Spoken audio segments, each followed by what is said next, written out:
Oh, and we're live. Yep, yes, everything's working okay. Okay, this was, hello, and welcome back to Persona 4 Ultimax. Yeah, bit late. Things dragged on a little longer. It's been an interesting day for me. Oh, hold up, I haven't unmuted Persona. I haven't unmuted Persona. There we go. That's better. Hard to play a game without audio. Right. So, yeah. We started off, since clearing Labrys's route, we've been able to go back to all the to be continued, which at first I thought was just kind of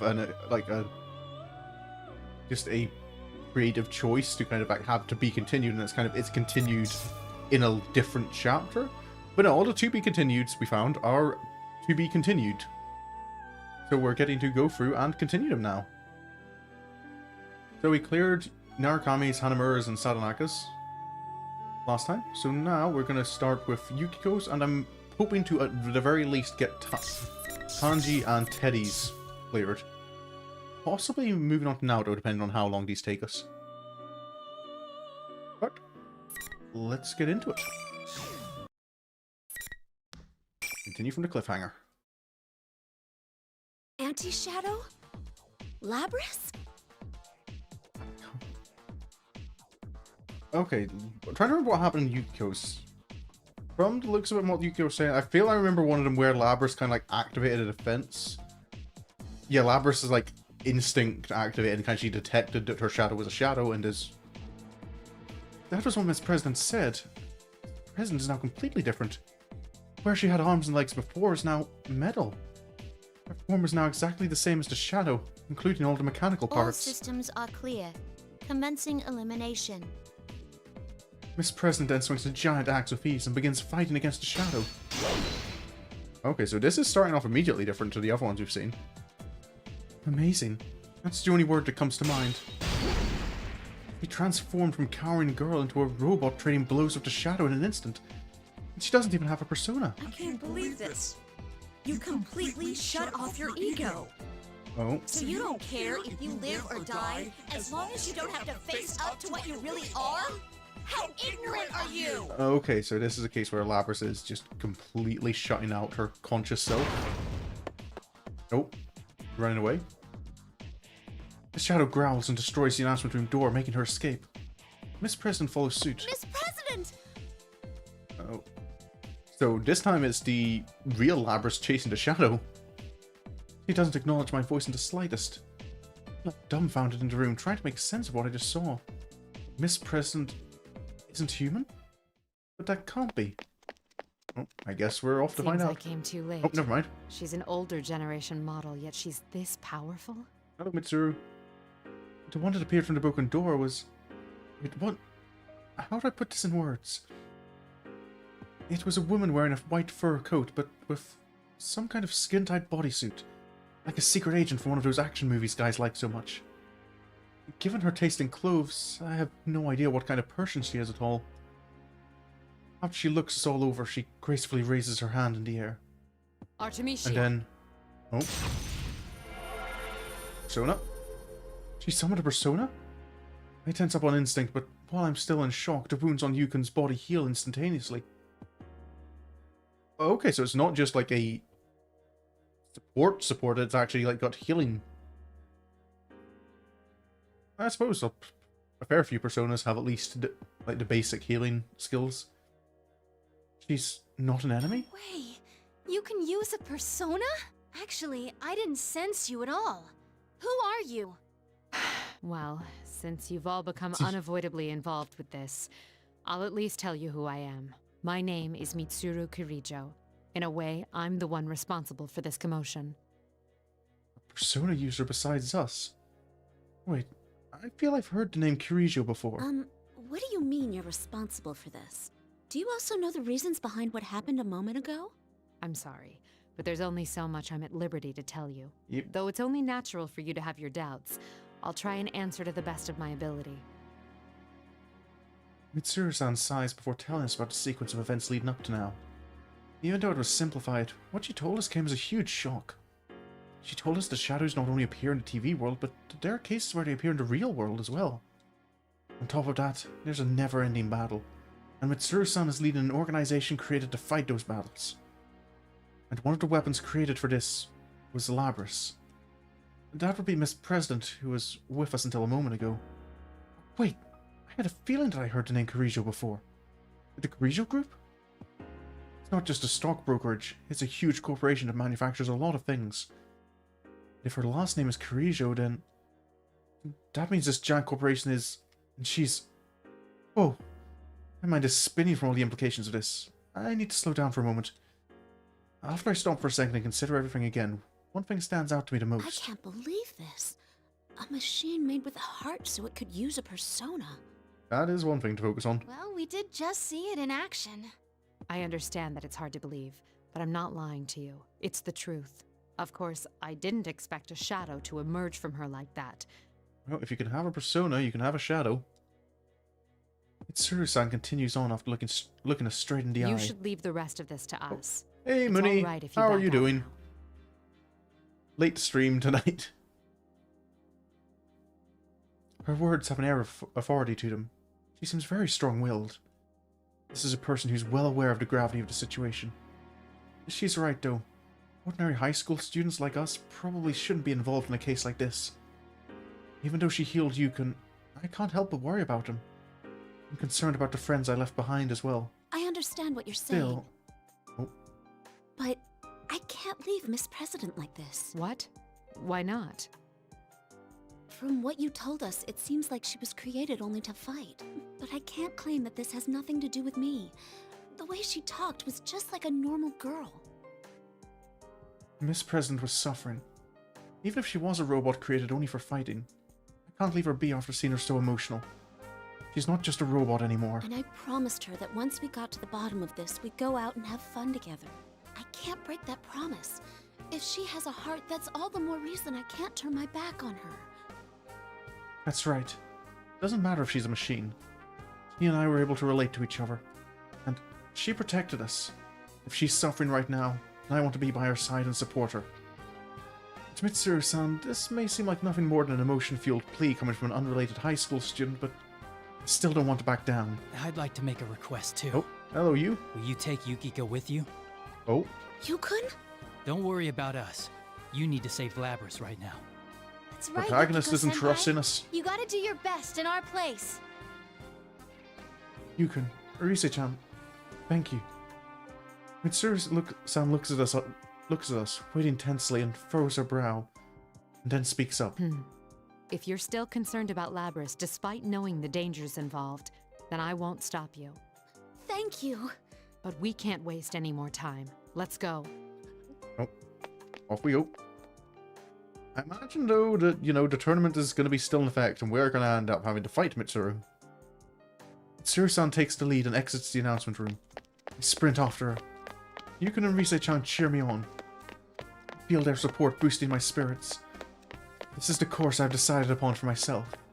I have no doubts anymore. I must accomplish this no matter what.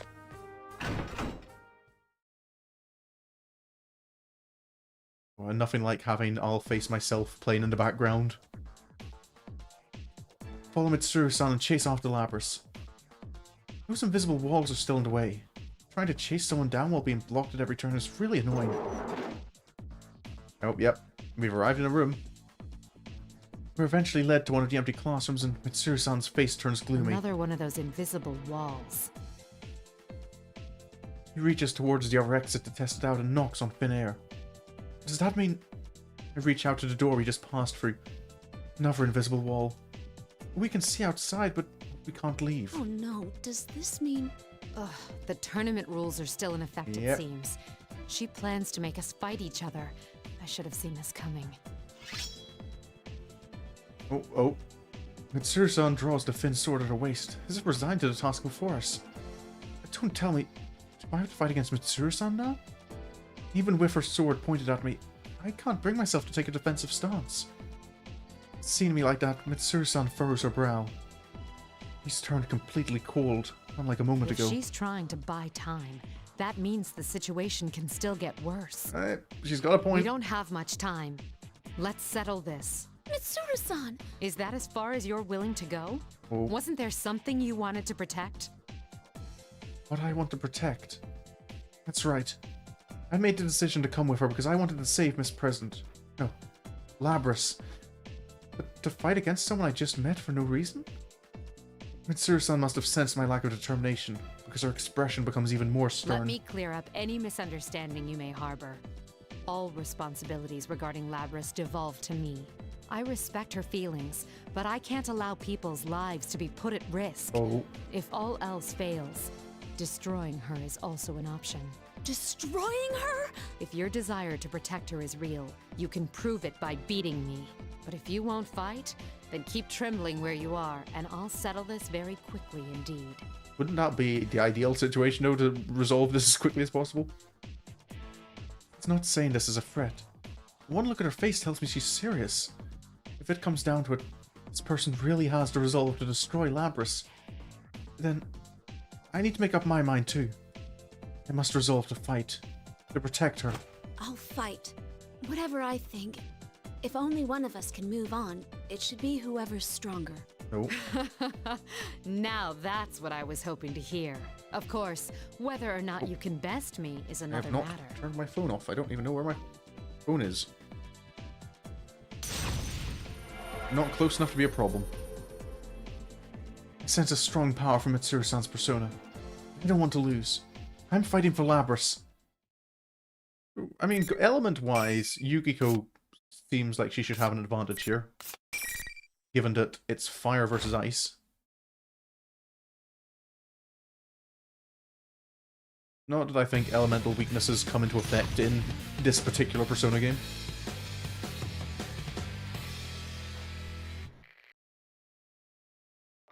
Okay, now can I remember any of Yukiko's combos? No, apparently not.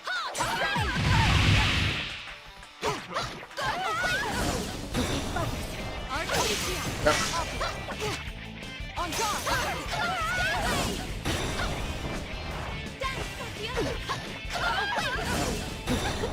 Go! I'm coming for you! Oh.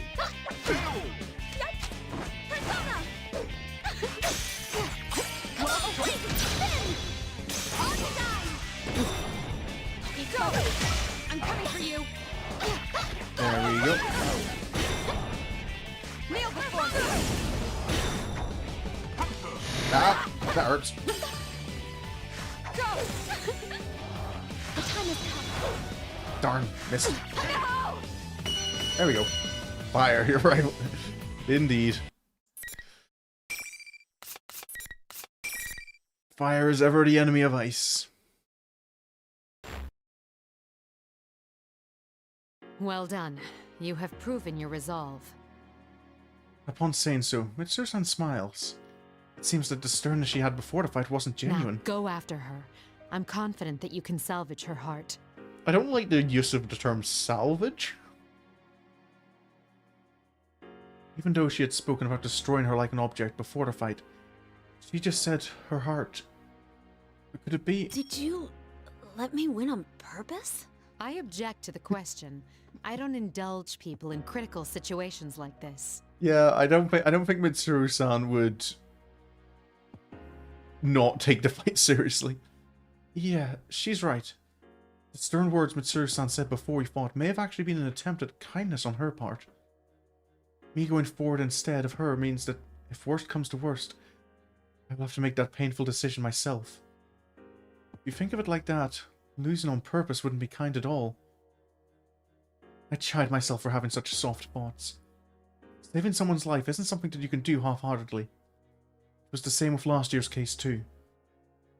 Since I fought Mitsuru-san and won, I must accomplish this no matter what. Okay, then I'm going now. And I'm coming back with Labras no matter what. That's the spirit. I'm counting on you, Amagi. I turn my back towards Mitsuru-san and run out of the classroom. I hurry and try to make my way to Labras as quickly as possible. Up to the roof? Or back to the announcement room? Because that's what had been happening. We ended up always back at the announcement room and it would be broken machines. I proceed down the hallways, once again led by invisible walls. as I make my way, I notice that I'm being led back to the announcement room, where I'd rushed out of not long before. What's the meaning of this? The door that was destroyed earlier is back to normal, and I don't see Yukon or Rise-chan around either. I try opening the door. I need to figure out why this is happening. Same cutscene? Yep. It's the first time we've seen it this stream. We'll let it play.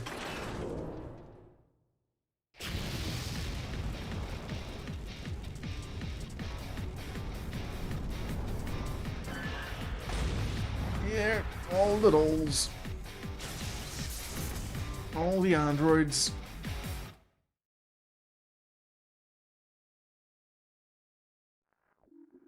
What's going on? Yeah, I feel like I'm going insane.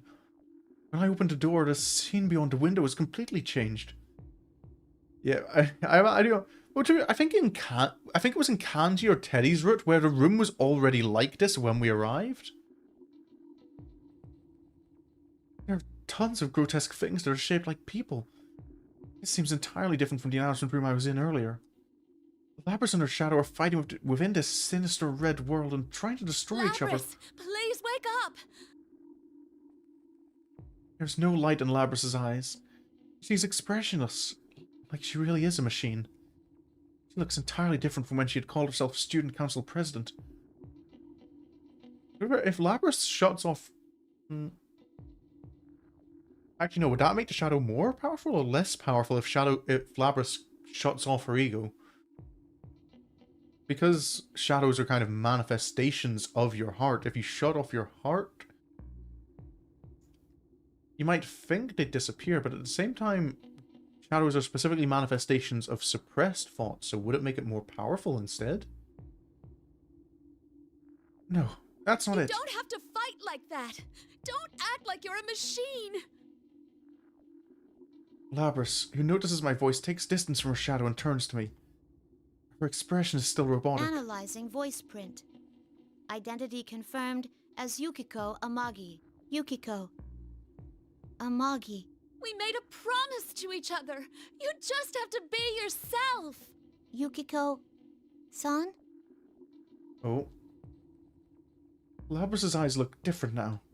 They're not the eyes of a machine anymore. They're the eyes of the girl I've come to know in this short time. But once she drops her mechanical nature, her precise mechanical movements lose their rhythm.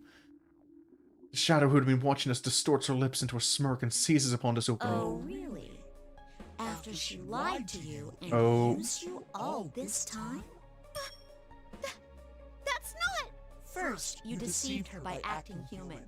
And now that things aren't going your way, you've decided to be a machine No, we've given instead? the shadow an opening. Why don't you just give it up? Just tell everyone how you really feel. You want the everyday boys and girls to experience what you had to go through, right? That's why we're in a school having a fighting tournament.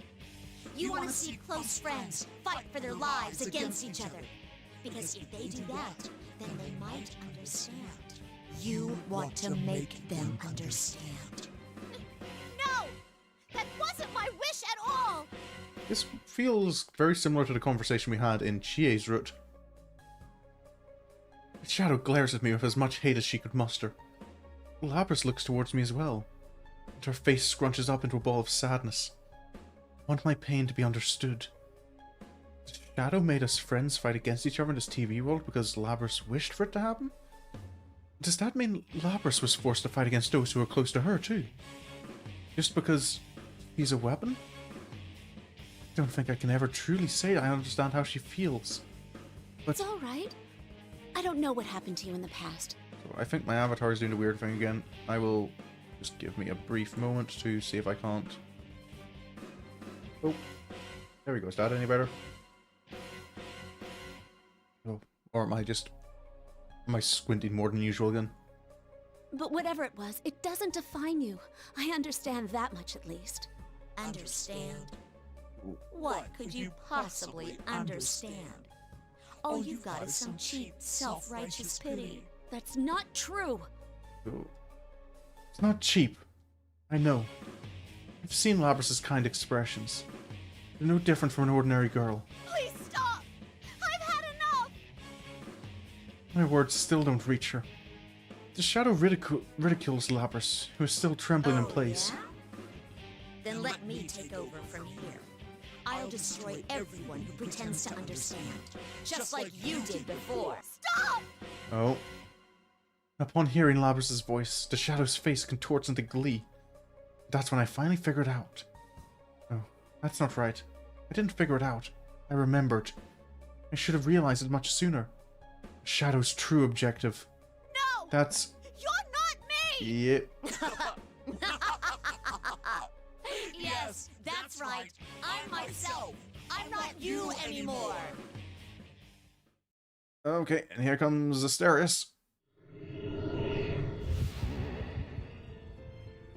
Yes, the power!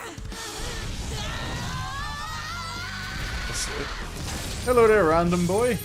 How are you doing today?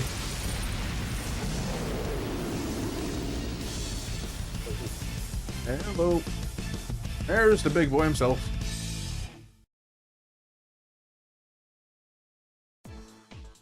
A shadow goes berserk and gains power after it's denied by its owner. I knew that, and yet I didn't stop it from happening. I stepped between Lapras and the shadow, who has changed into an ominous form. I couldn't stop her shadow from going berserk, but it's still not too late. What? You're still gonna stand in my way? Other people's shadows growing stronger hasn't stopped us before. I'll crush you along with the real one! Same thing happened to me, too. I'm only here right now because Yukiko and the others saved me when I rejected my own weakness. And just like then, someone needs to step in and save someone else. This time, it's my turn to save Lapras. Alrighty, fight number 2.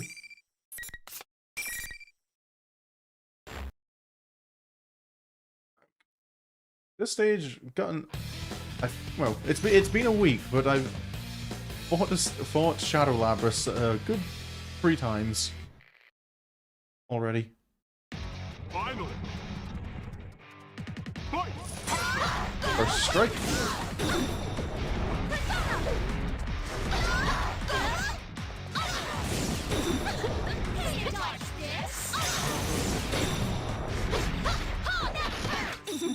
There we go. Yukiko versus Shabras, unironically. Bad matchup for Yukiko or a bad matchup for Lapras?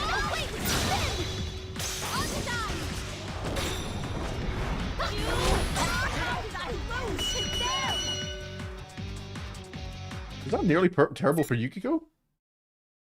Okay. Maybe in PvP, but the CPU doesn't seem to... the CPU didn't seem too bad.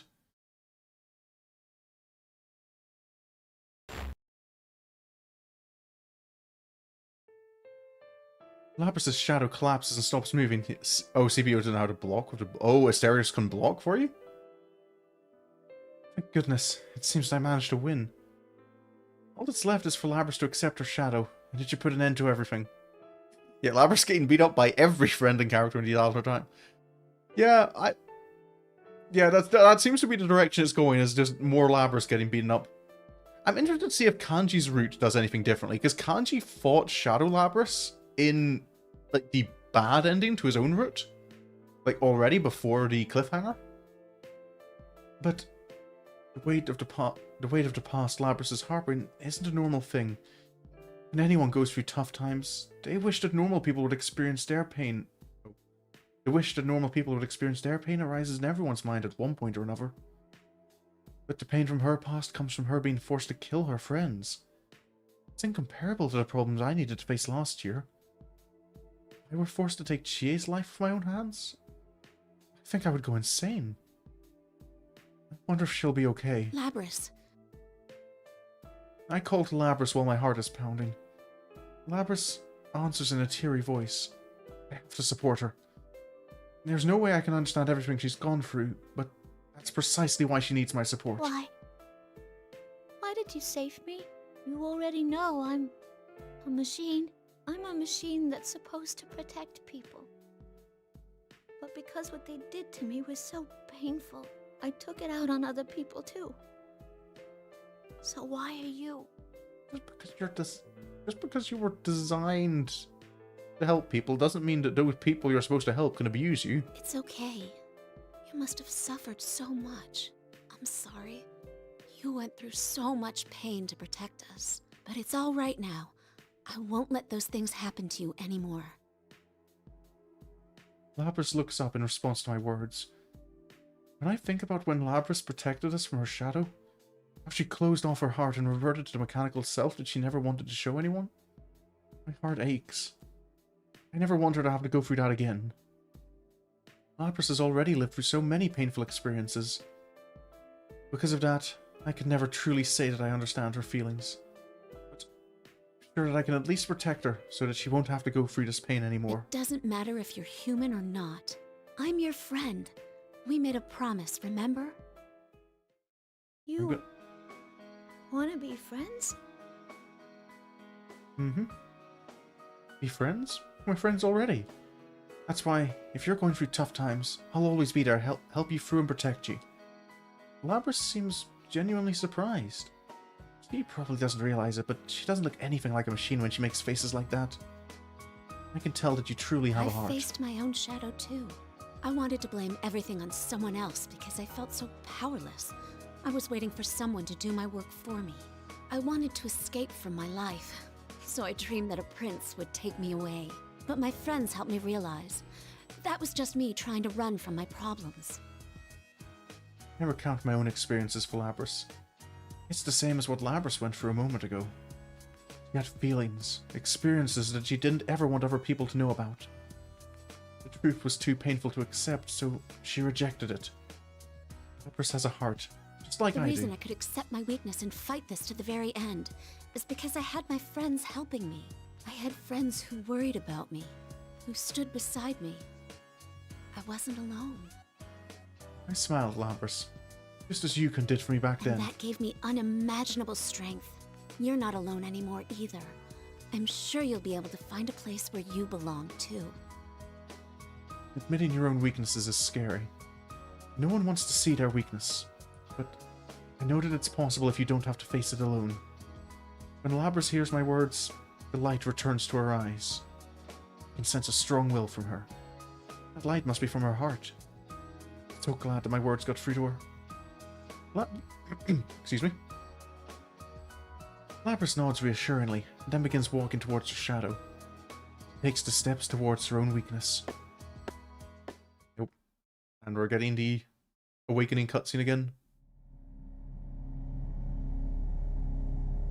Ariadne is Lapras's persona?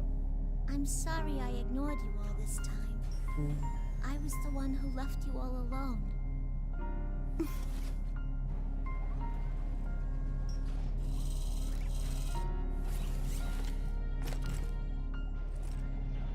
No, you are me, after all.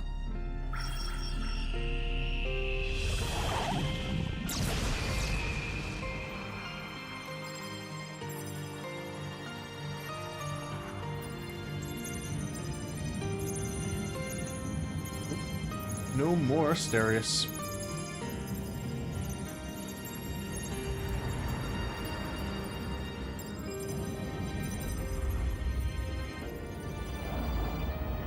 Miss him already. Yeah, he doesn't stick around This too long. is my persona.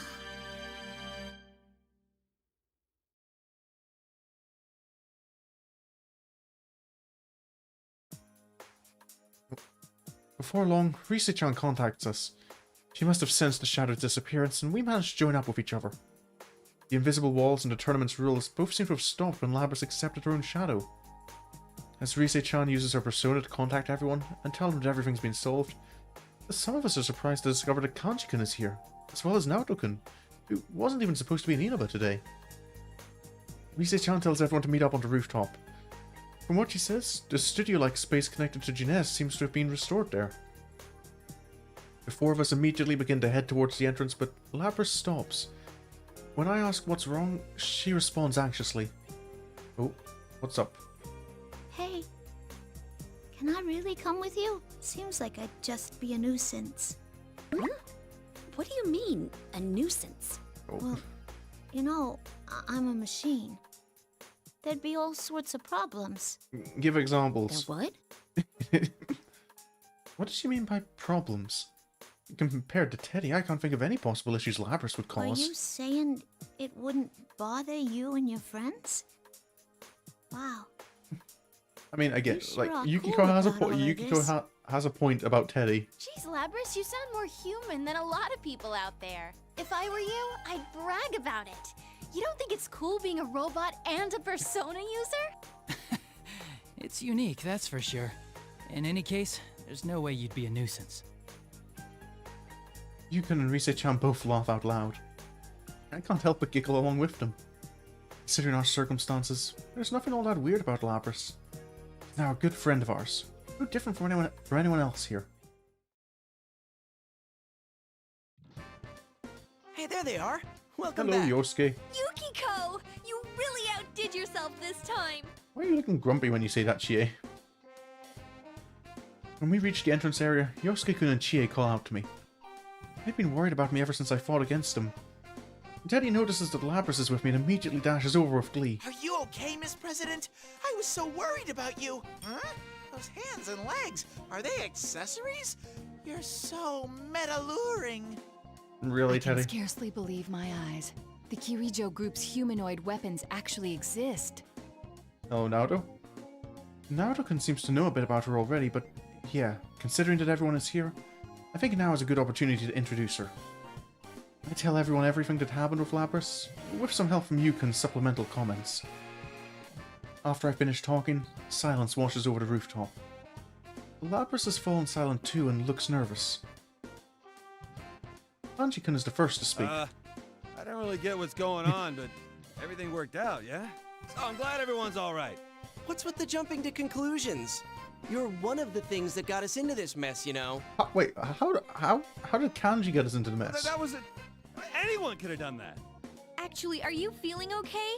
You're not tired or... Oh, what am I saying? Of course you're tired. Huh? No, I'm fine. Isn't there something wrong with this picture? Shouldn't you guys be pissed at me and all? Huh? What would we be mad about? Lapras still doesn't. Well, of course, it's parallel universes, alternate timeline things. She's not going to remember that she should be used. Nah, don't worry about it. We're cool. Pretty much all of us have caused trouble for each other because of our shadows. Yeah. Been there, done that. especially Got the t-shirt. Kanji- Me? It's not fair. I never saw your guys' shadows, you know. Naoto's was pretty crazy, at least. Don't drag me into this. I mean, after the epithet given to Kanji-kun, I imagine that his shadow must have been far, far worse than mine. Hell no. This isn't something to have a contest about. Lapras blinks in surprise after seeing the group's unusual friendly pace. See, I told you there wouldn't be any problems. When I say that to her, Lapras quietly replies back, "Yeah, you were right." And then, oh, the Persona 3 trio. Well done, Amagi. Kanji I slander. had every confidence that you could do this. Who in the group doesn't slander someone else in the group at some point? I hear a voice behind me. When I turn around, I see Mitsuru-san and two other people. Who are they? Were they in here looking for Lapras too? Like Mitsuru-san, they both have weird outfits. And that person... It's nice to meet you all. My name is Aegis. Thank you very much for saving my sister. Hello, Aegis. The girl with a body similar to Labras's seems to have noticed me looking at her and addresses me. Sister? Does she mean Lapras? Then that means... What? Excuse me, but you're... I mean, are you also... Yes, I too am a robot. She's kind of a later version of what Labras was built for. Hello, Akihiko. I'm Akihiko Sanada. Sorry for all the trouble. So, Aegis-san is the robot and Akihiko-san is the one wearing a red cape. Okay, I've committed them to memory.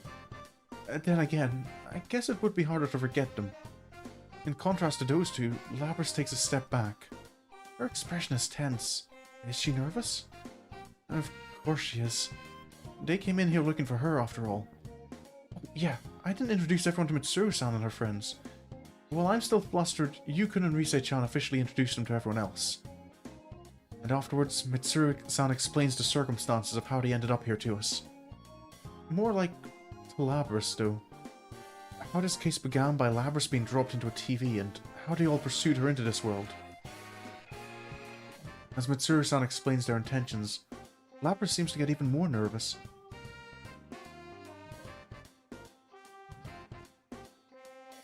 Oh, excuse me. She must be worried. But it's alright. Mitsuru-san realizes Labrys' emotional state. She turns her gaze towards Labrys and kindly smiles to her. Don't worry. I'm not planning to seal you away again. But I ran wild and caused so much trouble. I mean, not just today, but back then, too.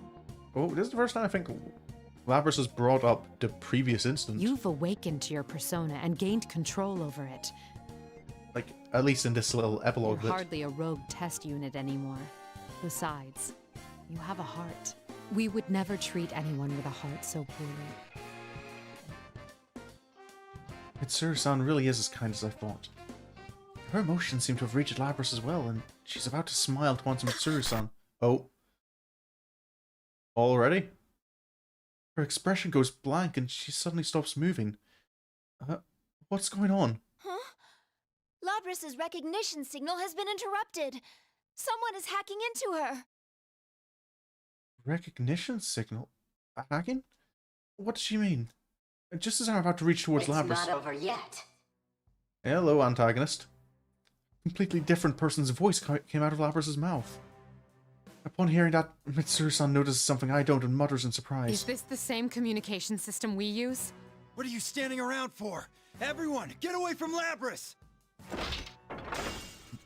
Labrys' hand jerkily reaches towards the axe on her back.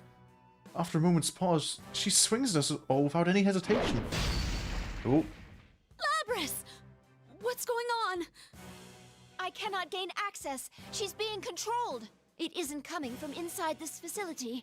The signal originates elsewhere. You mean outside the TV? This is just a little extra resistance. Now, entertain me. Labrys dashes towards us with glazed eyes. Just when everyone is shell-shocked by the sudden turn of events, I stand before Labrys. Hey, what are you doing? It's too dangerous. I'll stop her. Isn't this part of protecting her? Oh, I need to stop here we go. this. Amagi. I don't know what's going on. There's no way Labrys would try to hurt everyone. If someone is controlling her, I have to put a stop to it. I draw my fan and face her. I made a promise to her earlier. I promised that I'd never let her suffer alone again. Please, wake up! Here we go.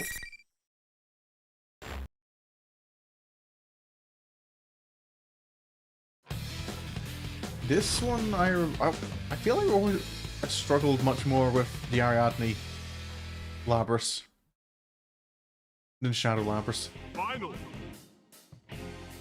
Fight! Oh, ow!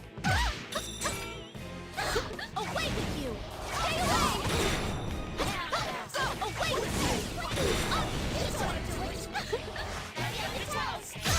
Oh! I haven't seen that one.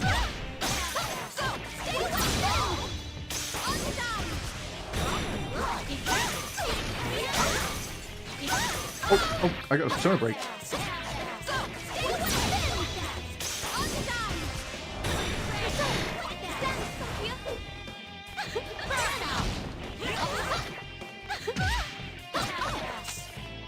Oh. Come on. That hurts.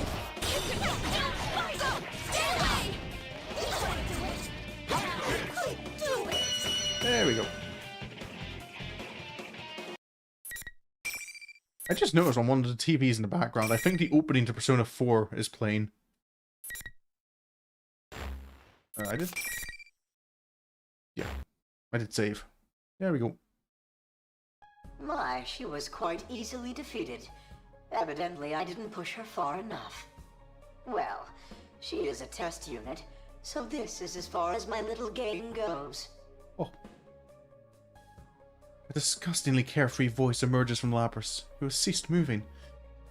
Her eyes are still lifeless. My friend Labrys still hasn't returned. Uncontrollable fury rages through me in hearing that voice describe her like some broken toy. Who are you? Give Labrys back! Very well. I've acquired enough data after all. I should thank you all. Although this didn't work out, you did stay in it to the very end. Labrys's shadow was only the mastermind of the tournament. I see now. You're the true culprit behind the whole thing. Excuse me? Mitsuru-san's words make me remember. Now that I think about it, Labrys's shadow separated from Labrys when she entered the TV. In other words, she only sponsored the tournament. But she didn't drop herself into the TV. Without someone to do that, this case could not have happened. Does this mean that the culprit is controlling Labrys from somewhere outside the TV? Somewhere safe? It can't be forgiven. Indeed. It was I who stole Labrys away.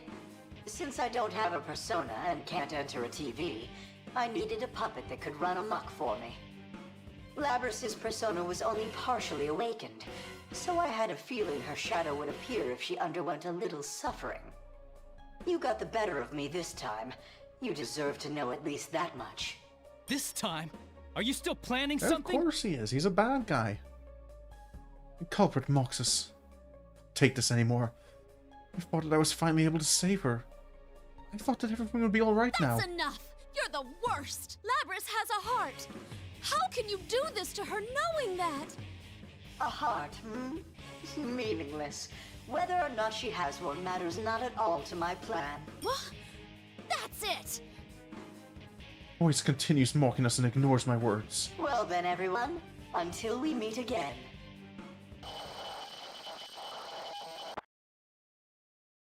It sounds like the culprit just cut off communication. In that moment, Labrys falls to her knees.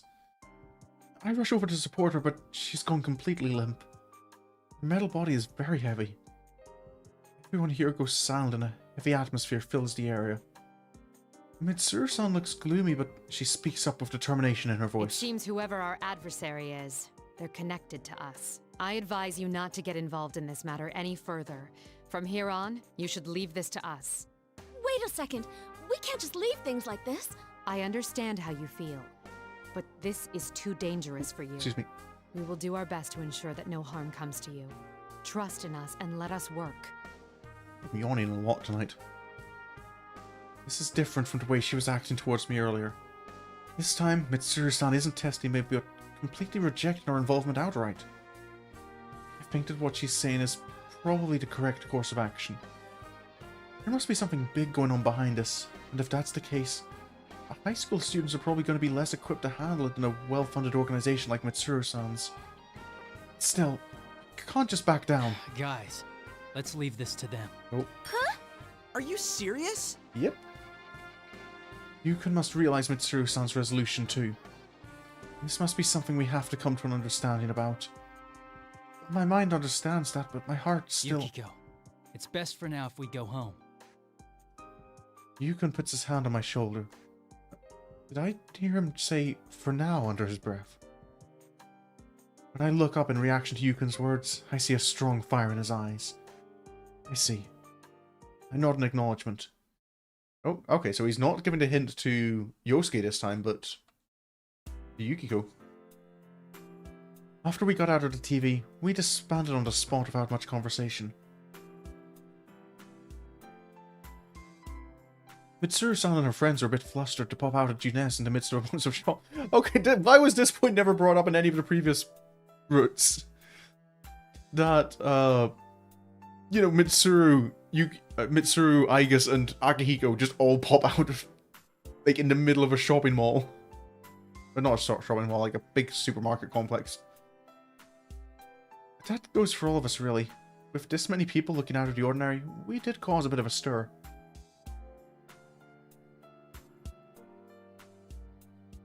Oh. I regret that we had to part there so quickly. There was much more that I wanted to say. I know there was no way I could really express everything anyway. When I return to the inn, the day's exhaustion hits me all at once. I draw a bath and even fall asleep in the bathtub for a bit. After waking up, I go back to my room and prepare for bed. But then I receive a call from an unknown number. Usually I don't pick up calls from numbers I don't recognize, but something tells me I should take this one. Good thing I did. Nope. And allow me to thank you once again. You did a lot to help today. Wasn't it yesterday? Tsuru-san steps out of the long limousine parked in the outskirts of the shopping district and bows deeply to us. We're still in Inaba, but she and this big black limousine are so out of place it feels like we're someplace else entirely. I can just tell that everyone around us is watching us. Since Mitsuru-san and her friends have finished investigating this case, it seems they'll be leaving Inaba. Standing next to her is Lapras. She's the one who called us so we could say farewell in person. Come on, Yukiko. We have to see her off properly. Huh? Yeah. Not sounding very enthusiastic there, Yukiko. Lapras was controlled by the culprit back on the roof, but there seems to have been no major issues with her body, so she looks like she's going to be fine. I should be happy knowing that she's safe. I should be smiling, but I just can't. I end up sounding downcast when I speak. You really are going with them. I'm gonna miss you guys, but I made my decision to throw in with Mitsuru-san. I want to capture whoever's behind this, whatever it takes. You know how you protected me this time. Now it's my turn to repay the favor. I'm about to say that she doesn't have to worry about such things, but I stop myself. I see. Lapras made this decision herself. I wish she could stay here with us, but my friend made this decision, and I need to support her. And I'm definitely gonna be back someday. So, why don't you give me a rain check on that promise? Sound good? Yeah, that's all right. It's still a promise. Hearing that, I'm finally able to smile for Lapras. He's right. It's not like this will be the last time we see each other. Our promise will never I'll be change. waiting for you, though. If you break my promise, I'll make you rue the day. Lapras laughs and shrugs at my joke. I need to protect this place. The place that she promised she'd return to. It's not just succeeding my family at the inn anymore. For another reason I need to stay here. We'll all be waiting for you. Come back soon. Oh, and Yosuke is here as well. Everyone else feels the same way. It's sad to have to part with someone after just becoming friends, but we all believe that we'll see her again. Lapras looks like she's about to cry, but she manages to keep her smile and nods. And off they go. Are we getting the awkward, like, infinite wave again? Mitsuru-san tells her that they're about to leave, and once the two of them enter the limousine, it quietly heads off.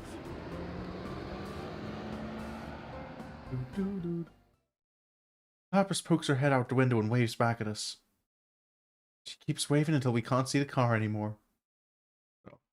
She's really she does gone. do okay, so she does do the infinite wave, just not as it's not worded as funnily as it is in Yosuke's. I just love it in Yosuke's like, and she's waving. And she's still waving. She's still waving. Yeah, but she said she'd come see us again, so enough with the pitiful frown. I mean... What? Did you just call me pitiful? What an incredibly rude thing to say to an idol.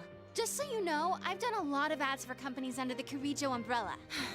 I wish I could have introduced myself better. Not in this route. And just like that, we're back to our normal selves. It is sad that Lapras isn't here, but Kanji-kun is right. The Golden Week has just started for us. I wasn't able to prepare another boxed lunch so quickly after yesterday's event, but instead, I have a great suggestion. Hey, why don't we go to June S?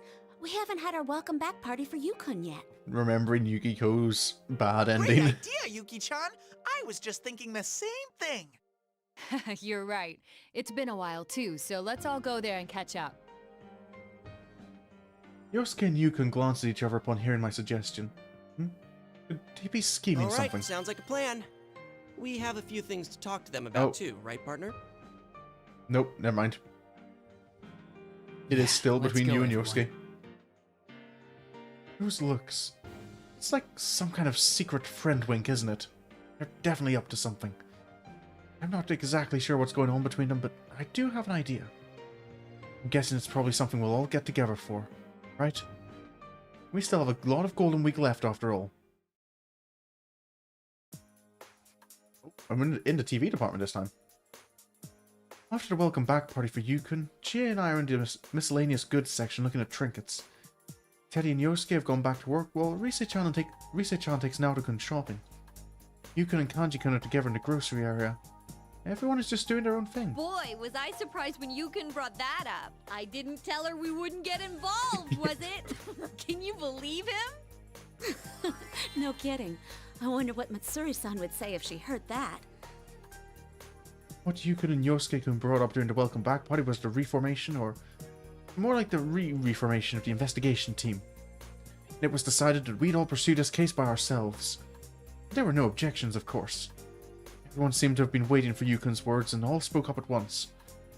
There's no way we can leave what happened inside this town's TV to someone else. I feel bad for Mitsuru-san, but I was really happy that the two of them were thinking the same thing. I mean, Lapras is our friend. There's no way we can sit back and watch while our friend's out there doing her best. Especially since this happened in our own backyard. Man, the Kirijo group, huh? If things go bad, this can be an even bigger problem than last year. I mean, last year had the potential to become a really big problem. I'm sure we'll be able to handle it. You really stepped up to the plate this time. I think I like this new side of you. I'm a bit happy to hear that from Chie. Oh, that was close. We almost absent-mindedly walked right by the section we were looking for. We stop at our destination, the small shops inside Jeunesse. I pick up some different colored hair ornaments and compare them. Wow, this is hard. So many choices. Are you going to inevitably go over red again? What color should I get? You're really into this. Hey, how about this? I think it'll look good on you. Oh, no, it's not for me. Oh. Pink, yellow, green. As I compare the different colors while answering Chie, she thinks for a bit before making a realization. Oh, right. We might see her sooner than we think. Something for Lapras? That's right. I'm sure that the culprit will be caught faster if we cooperate, rather than leaving it to Mitsuru-san and her people alone to handle it. And that means the day when I keep my promise of Lapras will come sooner too. Until then, I need to find a color that fits her. I pick various colored scrunchies and imagine how they'd look decorating Lapras' hair. Oh yeah, was it in Yukiko's where when she met Lapras? I'm trying to remember what. But that was like we had the little scene with the hand mirror, I think. Her embarrassed smile springs to mind as well. I just know she'll love it.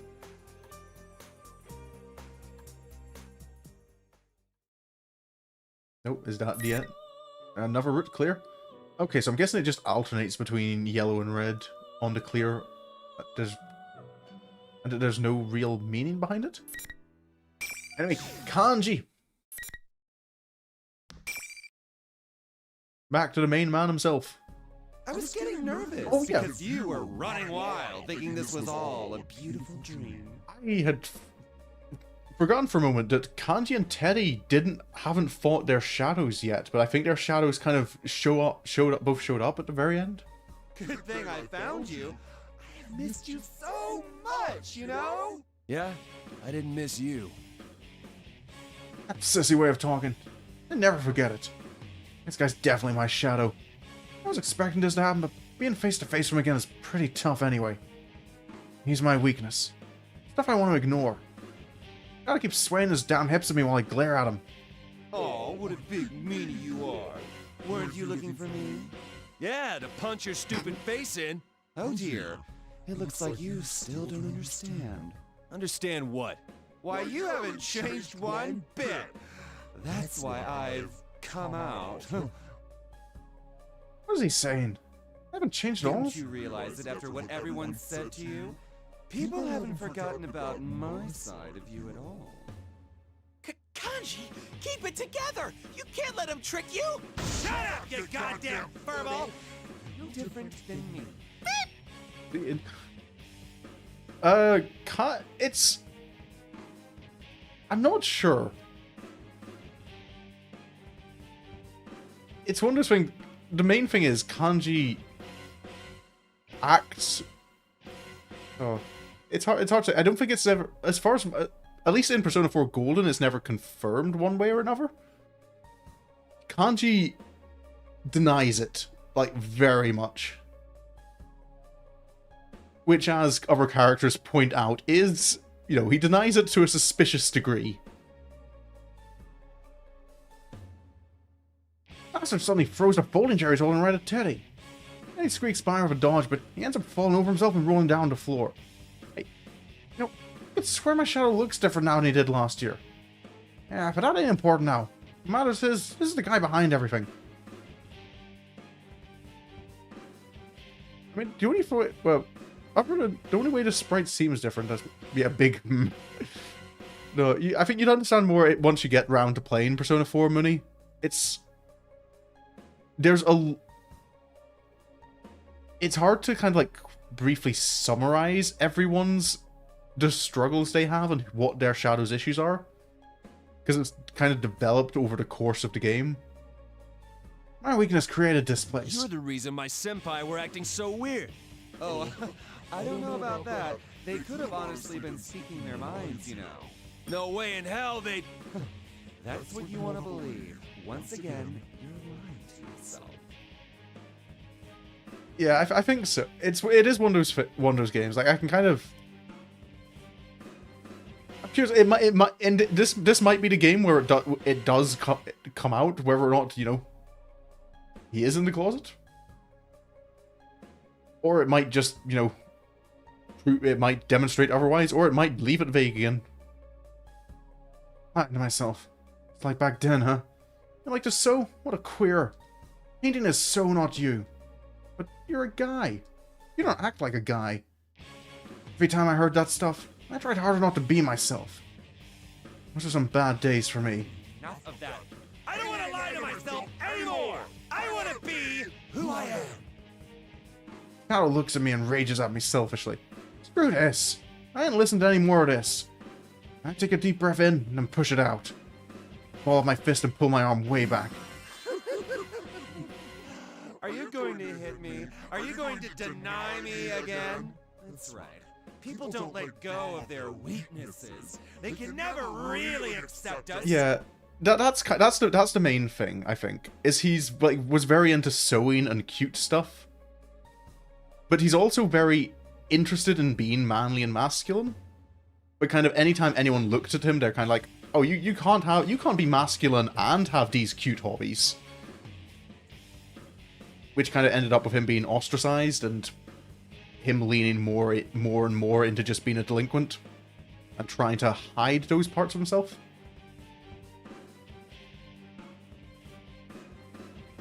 Shadow's face gets this creepy giddiness.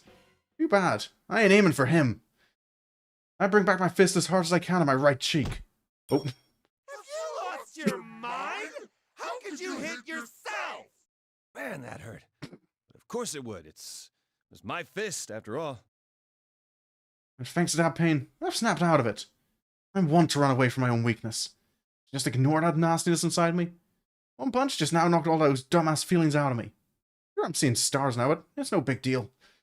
Maybe it's just my imagination, but I feel like my field of vision is wider. I face my shadow head on. All too well that I'm weak. Huh? Last year's case, I still clearly remember seeing my shadow for the first time. I knew there was a chicken inside me back then, but pretended there wasn't caused trouble for my senpai. If I just had a little more courage then, I could have made things easier on everyone. Anyway, I was pretty embarrassed at the time. I wanted to forget it ever happened. You know, focus on getting stronger. Things are a little different now. Heard me, I'm weak. But I met my senpai and they taught me something. Who cares what your weaknesses are? What's important is how you live with them. It'd be lame for me to repeat the same thing over and over, and I can't cause any more trouble for my senpai. My senpai. They didn't care how pathetic I was then. They told me there was no need to force it, that I could just be myself. And now they're here to rescue me. Even though I fell into a TV for the dumbest reason. Seriously, they're amazing people. I smack my fist in my palm and glare at my shadow. He's freaking out a little to see this. He's even backing up in fear. If you're really me, you should already know. Fists never lie. You better hurry up and get back inside me, goddammit.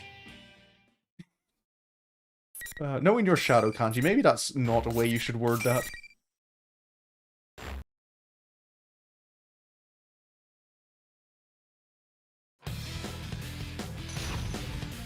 Kanji versus Kanji.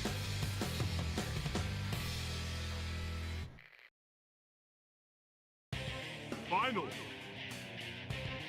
Fight. Take this! No! The hell? Gotcha! Eat this! Bonk.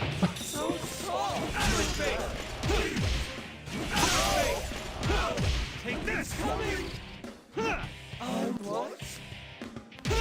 There we go.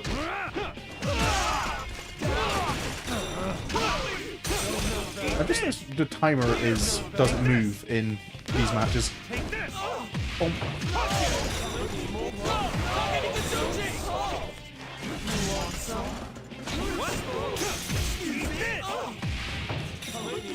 Let's finish this. Oh, there we go. Landed it. Here goes, damn it! Feel the pain! Right!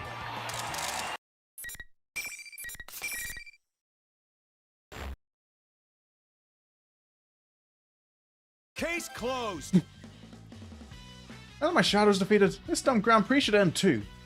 I feel like I did something pretty good here. Yeah, I did it. Happened last time. Turned into my persona. Yep. Wait just a minute. Persona's just another form of shadow, right? But I was just using my persona on my shadow. If the shadow's there, you can't use your persona, so since I could, my shadow wasn't there? Or was it? Which is it? Ah, this makes no sense. Not pushing far enough. Oh, hello. No, I didn't make any mistakes. The power he drew from his bonds was just stronger. Is this a new voice, or is this just like Kanji's voice actor not using the Kanji voice? Huh? There's something still missing to turn a persona back into a shadow. This is new information. Like, is this the actual mastermind? Is that the Are we learning a little bit about what the actual mastermind is trying to do? Is the goal turning personas back into shadows? Turn a persona back into a shadow? What the hell is he mumbling about? Is this thing really my shadow? Last year he looked kind of more, you know. Wait a sec, where'd he go? He was standing right there and now he's gone. What's going on? Did he disappear? There's a lot of fishy things about all this. Well, if he's gone, at least he can't cause any more problems. Looks like we did it. Well, I guess so anyway. I can still use my persona and everything, so that means I didn't lose. Ah, I shouldn't let it bother me. Anyone, please answer me. Oh, Rise. Kanji, that voice! It's Rise. She's talking through her persona. Hey, can you hear me? That feeling of someone's voice thrown right into my head is my friend Rise. She must be trying to contact us with her persona. Her persona works a little different from ours. It lets her communicate with people and search for them. Anyway, I shouted I can hear her to let her know I'm here. A second later, a familiar voice echoes in my head. Kanji and Teddie. Hello. Guess you noticed me. Rise wasn't acting like herself over the PA system, but she sounds like she's in real trouble now. She's kind of desperate. Not at all like the one coming over the loudspeakers. We don't usually talk much, but I've put my life in her hands before. Trust me, I know when she's being serious. Something happened, right? Where are you now? I'm in the announcement room, and okay. Rise! Answer me, damn it! The announcement room. Miss President was headed there too. That place was dangerous after all. How it disappeared? You tell me it actually ran away? Nothing's still causing trouble in the announcement room. Damn it. Compared to last year, this one sure doesn't know when to quit.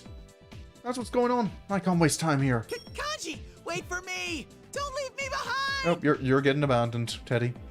He's yelling at me for some reason. It's like he's pretending there's one of those invisible walls right there. Sorry, dude. I got places to be. No time to waste. I'm going on ahead. I leave Ted and run full speed toward the announcement room. So, we made it to the announcement room in Kanji's bad end where we beat up Shadow Lapras. Invisible walls are still in my way, but I get to where I'm going eventually. I stop for a second and wonder what's going on in there, but I can't wait for too long or this'll be for nothing. I don't want to sweat the details Here anyway. Goes. Kicking the door down? Sounds like it. Once I kicked out the door like a boss, I can see Rise and Miss President. And that fake Teddie. That goddamn shadow bastard. Maybe the crap out of him once and he just comes back again wearing a new face. Kanji! You're late, you moron! Quit whining. Hurry up and come over here. I wave Rise over to my side and she grabs Miss President's hand and gets behind me. Rise's persona is great for information and stuff, but she can't fight with it at all. I gotta make sure to protect her. Student council president, right? You don't look so good. You okay? It's not true. He keeps saying weird things. Another nuisance. I've had enough of this, you know that? This president's being weird, but this fake Teddie's acting weirder. Especially how he's talking. Where'd the usual Teddie sense of humor go? I'm seriously lost here. Then Rise cuts in from behind me. Maybe she's sensing something I can't.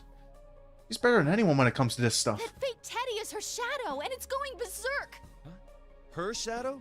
Not mine? Where'd you get that idea? Sheesh. Why's she yelling at me? She knows what's going on. Maybe she should let the rest of the class be in on it. Rise grabs her hair in frustration, then points at Teddie. Listen, that fake Teddie's the bad guy here, so all you have to do is beat him up. Easy request for Kanji? Right, that's easy enough to understand. Yep. That sounded more like an order than an explanation, but I know I can trust Rise to have it together. Plus, beating the crap out of stuff is my job. I crack my knuckles. So you are going to interfere. I don't have anything against you, you know. Isn't that right? Me. Huh? Me? I start to have second thoughts, and then the fake Teddie snaps his fingers. Holy shit. How'd he snap those stubby little fingers of his? Wait, that's not important. What's important is he's changing right here in front of me. Oh. Been a little longer since we've gotten this particular cutscene.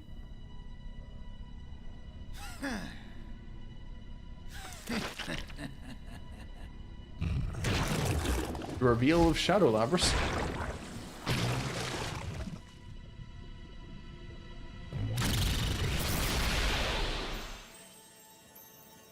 Oh.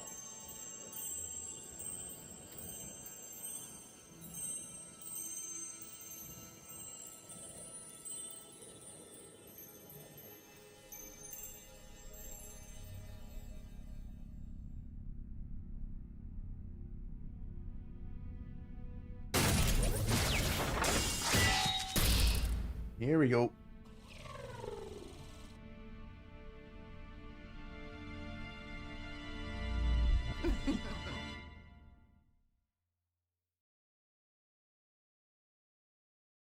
I am a shadow.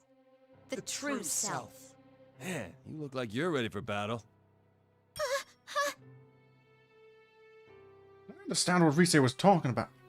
I wondered how the hell my shadow came back after I beat it, but I get it now. It's not my shadow this time. It's hers. The shadow's face looks like Miss President, but the body is totally mechanical. He helps a little seeing her own shadow. I don't blame her. It was tough seeing mine again, even though we'd crossed paths before. Why so scared? The little What's happy wrong? flowers. Come on, don't look away. You can't hide from yourself forever. Shadow laughs like an idiot at Miss President crumpled on the ground and snaps her fingers again. Then... What the hell? What am I seeing? This time it ain't the shadow that changes, it's Miss President. What's going on? No! Don't look at me! I'm not like this! The hell? A machine? No, a robot? Miss President cries out and tries to hide it, but there's no hiding what she looks like now. Her legs and arms turn mechanical just like the shadows. What does that mean? Come on, take a closer look. That's her true form. She was deceiving herself. She really thinks she's a human, living a normal life at school. To reinforce her make-believe is real, she prevented herself from accessing any memories that could contradict that. Which would be most of them, I She imagine. even sealed away her own name. That's not true! I'm human! Are you? Hurry up and remember. You're a weapon, a mere tool. The 5th generation anti-shadow suppression weapon, Labrys. That's my name. Our name! She's not given her full name by one of the Persona 3 trio for once. Labrys? Machine? Weapon? This girl's not human? And the shadow wasn't doing the usual funhouse mirror thing? That's really what Miss President looks like? Shadow keeps babbling on about stuff I can't understand. But when she said weapon, was she talking about Miss President? Aren't weapons supposed to be more like pew pew and kapow? Oh, she does look kind of like that now, but Miss President's different. When I first met her, she was a normal girl, just like all the others in my neighborhood. She's no different from anyone else. Shit, I gotta stop spacing out. Don't say any more! Rise's noticed it too and hurries over to Miss President, but she's not gonna make it. You're not me! Yep. Yes, that's right! I'm not you! I'm myself! Here we go. I think we've seen this one very recently. Oh, did we get both of them at once? Damn it, Shadow's gone berserk.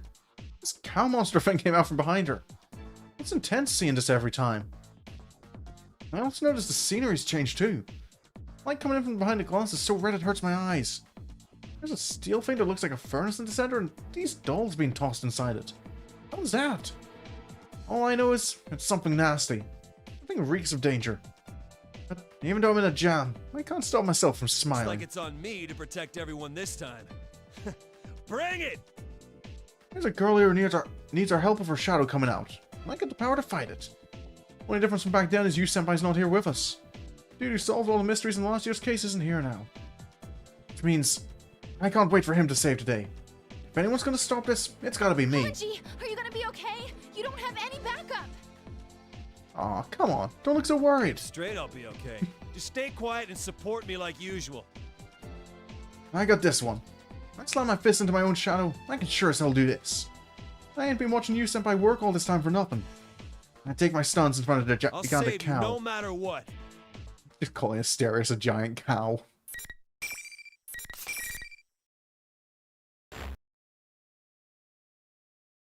Kanji really isn't intimidated in the slightest.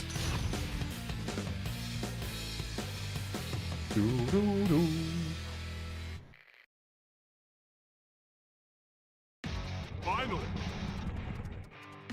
What's the matter? This! What? Take this! Break it half! Serves you right! Take this! Excuse me. One more! Smash down!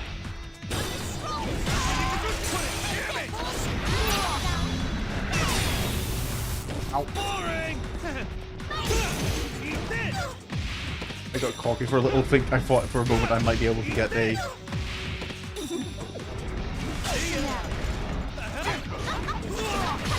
That's nothing!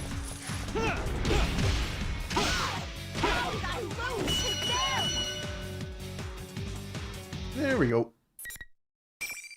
I thought maybe I could get a perfect there at the beginning, but... not so. Alright, it's calmed down. All that's left now is for her to accept it. Rise seems to be telling Miss President about shadows. I should let Rise handle it. They're both girls. I'm great at dealing with problems I can beat up, but sitting down and talking stuff over isn't my thing. I'll just keep an eye on her shadow to make sure it doesn't go nuts again. No! This can't be my body! You don't have to worry about that. Though it's easy to say so, huh? Anyway, let's calm down for a second, okay? Psst, Kanji, say something. Me? What am I supposed to tell her? I don't know any more about Miss President than she does. All that happened between us was her yelling at me. Oh, that's not gonna cut it. I'd be pretty lame to duck out of doing this because I'm not that good at it. Yeah. I make up my mind and crouch down in front of Miss President. Nice weather we're having. Sure, that works. What are you being so stiff for? Shut up! She's a student council president. I gotta, you know, just thought I should try to be more polite, damn it. You see I yell at each other like usual. Ah, crap. This president is looking at us like we're crazy. Okay. I gotta get serious here. This is my... to be fair, I relate to this level of not knowing what to say in situations. What should I say? Where do I start? It's confusing, but I try and think how to help. Anyway, why don't you try talking to us? We'll listen to whatever you're saying. Yes. Push all the pressure onto the other person in the conversation. That's right.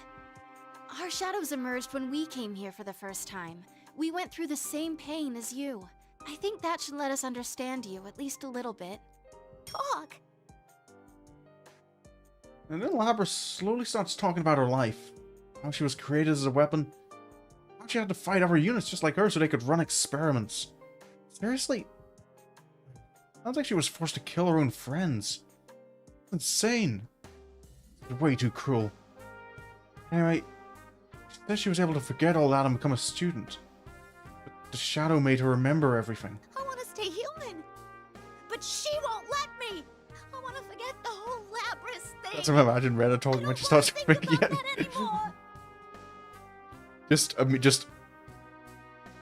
Conversation is getting.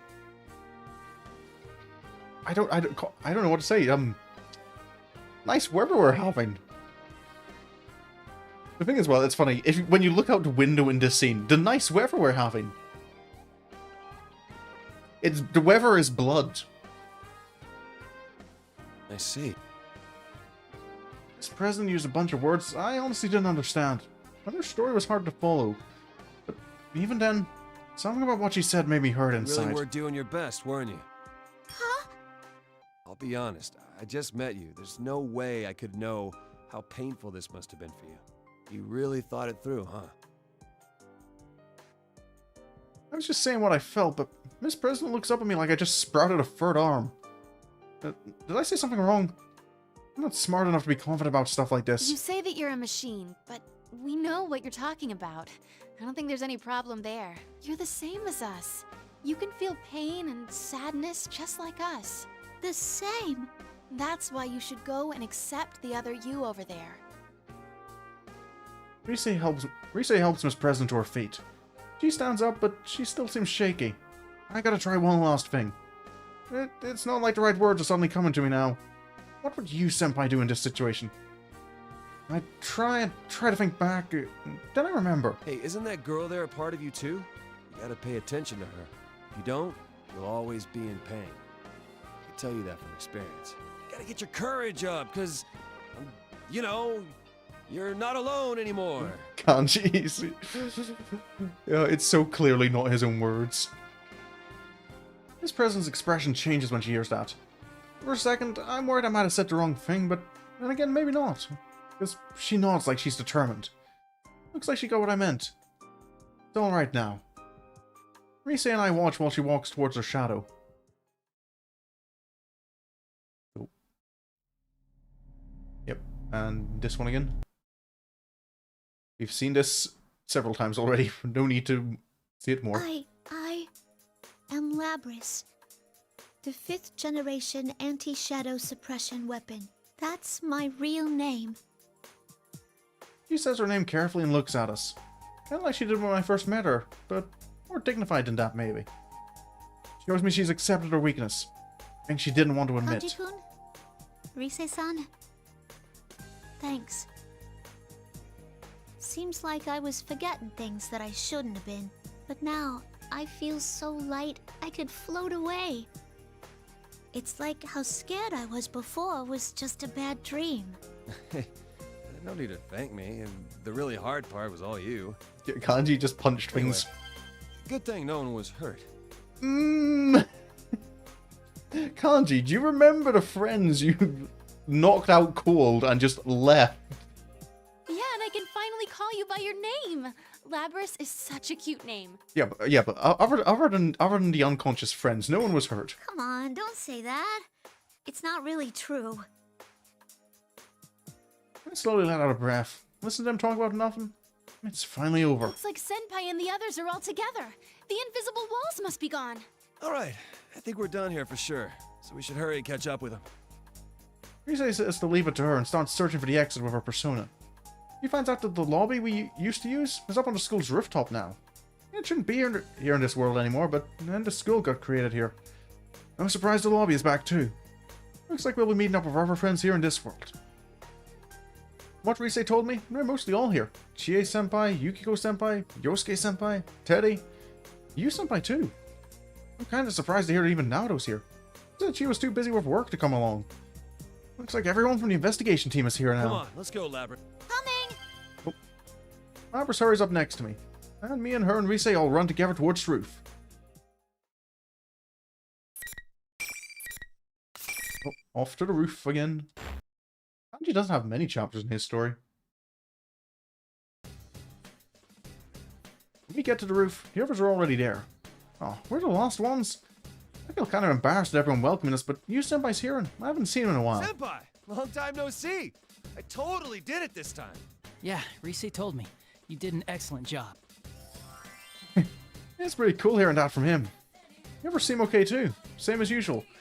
I was mostly on my own since coming in here, so it's good to see everyone else from the investigation team. It was really amazing. Kanji's speech to Labras was what saved her in the end. Wow. If even Rise-chan's impressed, you must have really done a great job. Did he? Nah. This is mostly stuff I learned from you guys. That explains it. I knew it sounded too cool for you to come up with. You didn't pick that up, Rise? Come on, why'd you have to say that? Sulking over that, Rise makes a quick round of introductions. Someone as complicated as Labras, Rise handles it like a pro. I guess you learned that stuff in showbiz. All my senpai seem astonished by Labras being a robot, but they don't make a big fuss over it. They just accept her for who she is. I could tell she was nervous about this, but I can see Labras slowly starting to relax. But that's what I was like when I was rescued. I can't even begin to explain how much my senpai being so casual with me helped after they'd seen my weakness. These guys are the best. I'm proud to be their friend. Well, the stuff with Labras is settled now, so it's my turn to make things square. I stand up straight and face my senpai. Hey, everyone. Well, I wanted to tell you something. What's the matter? Hiei senpai, Yukiko senpai, Yosuke senpai and Teddie. I bow deep in apology towards the four I caused the most trouble for. Really sorry my shadow put you through a big hassle again. Huh? Your shadow was never there, Kanji. Wait, you still haven't figured it out? Figured out what? Who did you defeat just now? Who did I defeat? What? My shadow was there, so it was my shadow, but... Hang on, I'm confusing myself here. Let's see. I beat the crap out of my shadow, but he got away. Then I caught up with him and found out he didn't get away. It was actually Labras' shadow and... Wait, what? All my brain's going in circles. I noticed something else weird. These three strange guys behind my senpai are watching us, smiling like the cat that ate the canary. To think that we were rescued by someone who had so little understanding of the situation. Who are you? Man, it's Golden Week already. Ain't you hot, wearing fur like that? Will you shut up for a second? We already understand what an idiot you are. While you were gone, these people explained some things to us. Oh. Yu senpai tells us the truth behind this case that they discovered. They being Mitsuru Kirijo-san in the white coat, Akihiko Sanada-san in the red cape, and Aiga-san, he's a mech like Labras. Seems like they're all part of the Kirijo group. Man, all three of these guys mean business. They're like all hardcore fighters who've seen a ton of combat all over the place. Seems like they've been fighting shadows for a while. They came here to find Labras when she went missing. There's more to it than that, I guess, but it all sounds too complicated for me. Point is, they came to take her back. Not to do anything bad to her. I wasn't too sure they meant what they said, but looks like there's nothing to worry about. I can tell. There's something honest about those three you only get from doing the right thing. That's all I need to know. I smile wide and give Labras a tap on the shoulder, since she looks worried. Oh, so you do have someone who is waiting for you. That's cool. Seriously, it seems like a dream. Don't bring up I dreams. can't believe everyone's being so nice to me, and I don't have to be locked up. And is this the moment when... Labras trails off. Seemed pretty touched. I was worried she was going to start crying, but nah. She just looks up again and smiles. Kanji-kun, I can't thank you enough. Huh? You just stopped dead. That seemed kind of weird. I mean, I know she's a machine, but I hope she's not broken or something. I get kind of worried and start to look closer at her face when her mouth opens in this disturbing way. It's not over yet. What the... Did we forget something? I can't help... I can't help answering a question before I realize that voice isn't anything like her normal one. Who's saying that? It's Labras' voice, but it sure doesn't sound like the way she talks. To make it creepier, her expression is still frozen while her mouth starts laughing. Is this the same communication system we use? Everyone, step away from Labras! Whoa! Oh. Before I could say anything, Labras takes the huge axe on her back and swings it down. She's way faster and stronger than before. This is the first time I really get the sense that she's not human. Oh, wait, this ain't the time to freak I out. cannot gain access. She is being hacked. It isn't coming from inside this facility. The signal originates elsewhere. You mean outside the TV? This is just a little extra resistance. Now, entertain me. Hello, Nam. Welcome back to Persona. What did you do to her, you bastard? Well, you appear to be the perfect opponent for her. Let's have you fight friend against friend once more. Oh, that... oh, excuse me. My voice went a bit weird there. Friend against friend once more. That's new. That's a new line. He hasn't said that before. I don't get any of this at all, but Labrys branches her giant axe at me, still under someone's control. I'm gonna put a stop to this. Step out of it! You're just gonna let yourself get control like that? Show some backbone! Whoa, damn it, this is bad. Why don't I stay focused? I can barely dodge her moves. It's no use. She can't hear us. What the hell is this shit? I seriously have to take her down. We finally got to understand each other. Now I gotta fight her again? I just heard about how that thing made her suffer too. Goddamn bastard controlling her. Quit forcing Labrys to fight! Just hang in there. I'll help you come to your senses. Alright.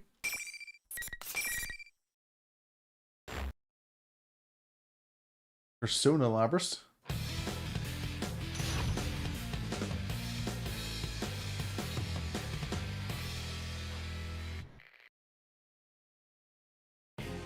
Finally. Fight! There! Eat this! Here we go. Take this! The hell? Want some? Want some? I forgot that Kanji just has a shout as an attack. Ow. Nothing.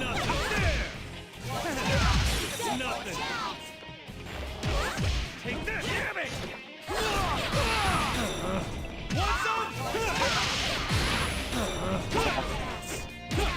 Take this! Here we go. Bonk. One more! Smash down! Eat this! Damn it! Take this! There we go.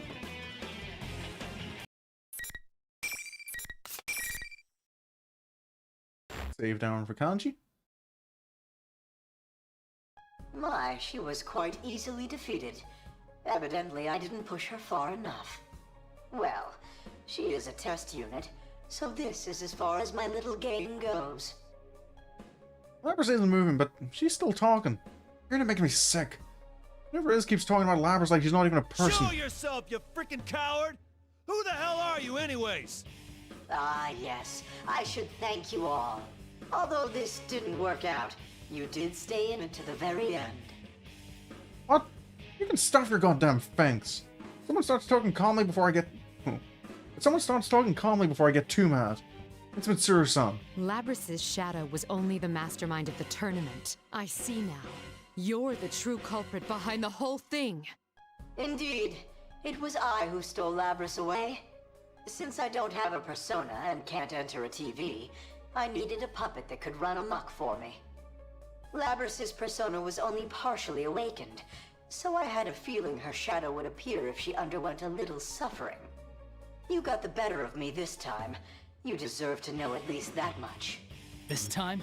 You're planning something else then? Of course. Who knows? Who the hell is this guy? Who does he think he is? He's the one who threw Labrys into the TV and made her shadow appear? Tried to make her kill her friends? I think she hated most. That bastard won't even show himself. He's just controlling her from outside. How big a piece of shit can this guy get? Who do you think you are? Using her as a tool in your own crappy plans. But she is a tool. Just a machine. What concern is it of yours? Her voice sounds annoyed when it answers me. Of course we're concerned about her. I try to answer it, but the voice keeps going all disgusting. Like, I don't get his point. It's no use. Nothing's getting through. What kind of sick bastard is this? Well then, everyone. Until we meet again. The voice completely ignores us and suddenly cuts off. Labrys crumbles to the ground like a toy that ran out of batteries. I guess I catches her, but she looks unconscious. I don't even know what to think Damn now. it! I was with that asshole. I can't help but yell out. So frustrated with that goddamn voice doing whatever he wanted. We saved her. She was having a good time. Why do you have to put her through that? It seems whoever our adversary is, they're connected to us. You shouldn't get involved any further in this case. We'll handle things from here. Hey, wait a second. Are you telling us to back off from this? Yep, that's exactly what's I being said. understand how you feel, but we will do our best to ensure that no harm comes to you. Please trust us and allow us to handle this. You must hurry home. Does she seriously think we're gonna back down just like that?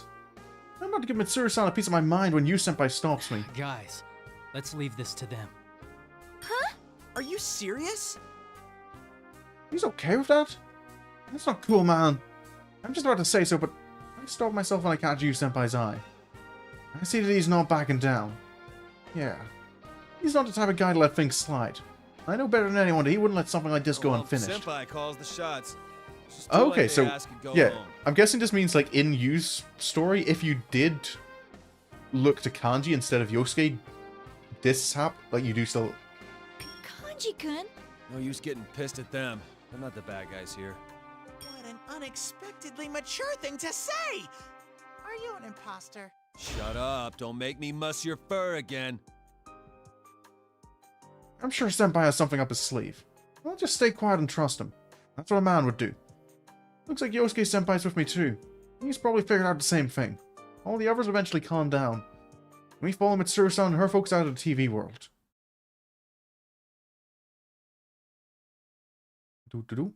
We exit the TV and stand in the usual Junes department. Mitsuru-san thanks us again and they leave in a hurry. Are you gonna walk through town dressed like that? Damn. Those guys have some seriously thick skin. Mito, I know it's lame, but everything catches up to me and I sink down on the spot. It seems like everyone's exhausted from going back into the TV world for the first time in a while, so the investigation team splits up. For now, I guess the case is over. Alright. Ow! Damn it, my entire body hurts. Even after a good night's rest, my muscles were still aching like hell. Now that I think about it, I was there for more than a whole night this time. Yeah, guess I should get in better shape. But even with all the pain, I can't stay in bed. I forced myself to get up and jog to where we agreed to meet. Where was it again? Wait, never mind, I got It's it. gotta be them. Yeah, the limo. A ridiculously long, shiny black limo. It's fine for Mitsuru-san's people, but it sticks out pretty bad in our little town. That's gotta be it. It's so obvious. I'd be pretty damn surprised if it belonged to anyone in Inaba. When I get there, my senpai are already standing around. Labras is there too, and she looks at me. She smiles when she sees I'm here. Thanks for coming. I wanted to give everyone a proper goodbye. You really are leaving. You could just attend the real Yasogami High, you know? Our group might be accepting, but I'm not sure the school board would be quite as accepting of a mechanical student. That sounds great, but I can't. There's something I want to take care of now. I want to help Mitsuru-san and the others find whoever did this and catch him. No matter what, I gotta make things square. That sure sounds like something Kanji-kun would say. Are you sure he didn't rub off on you? Yeah, Senpai's joking around, but it seems like Lapras really does want to make things square. Huh. Am I really rubbing off on her? Ah, it just shows that Lapras is someone who sees things through. I mean, even when she thought she was the student council president, she had balls, telling me off as soon as we met. Look at her smiling cheerfully. That's what I like to see. Labras, it's almost time. Alright. Well then, goodbye everyone. Goodbye, Lapras. Oh, come on. Just when she was starting to crack. Yeah, looks like we're back at square one again. As soon as Mitsuru-san said that, her face clouded over and the moment was ruined. Even Rise, who'd finally stopped complaining, seemed like she was ready to cry. Yeesh. I guess I should step in one last time. I call out to Lapras as she's reaching for the limousine door. That ain't how you do things. Huh? I mean, think about how snappy she was being earlier. Proper goodbye? Hell with that. Rambling on ain't my thing. I don't know if what I'm gonna say is... If what I say is gonna get through to her. I just put on a big smile. Say it as loud as simple as I can. Supposed to say, see ya! Not some formal crap. Lapras looks at me with wide eyes. Wait, damn it. Why is she tearing up even more? I start to panic and Lapras laughs. Even through her tears. See ya. See, even I can do it right sometimes. Oh, good old Kanji. Limousine carrying Labras slowly speeds up. Labras leaves with a big old smile. After we saw Labras off, Yosuke-senpai suggested we have the welcome party we'd been putting off. That was our original plan after all.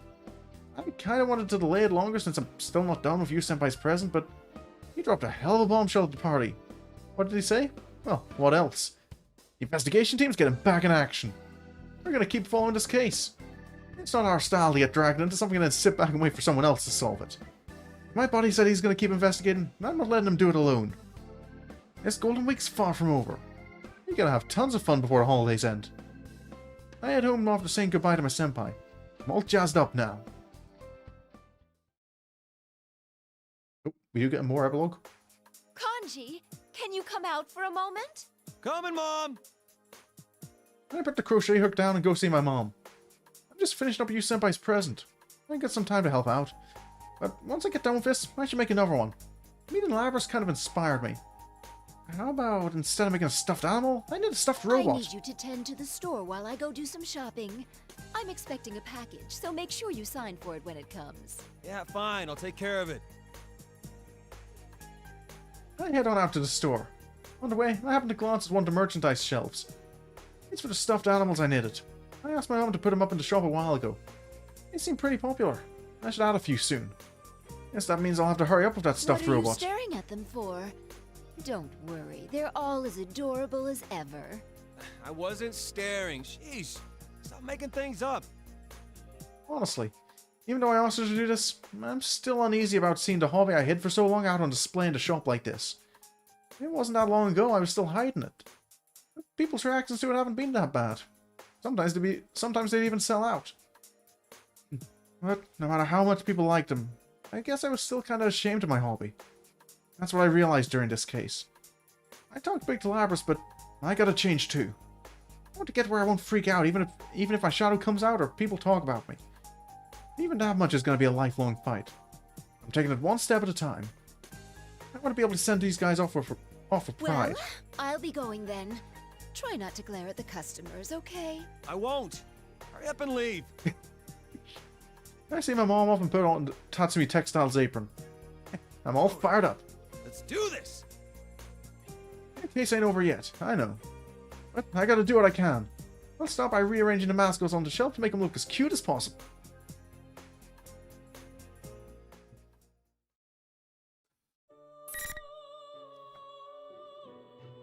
Okay, never mind. Kanji's is... Does the different colored clear icons mean something?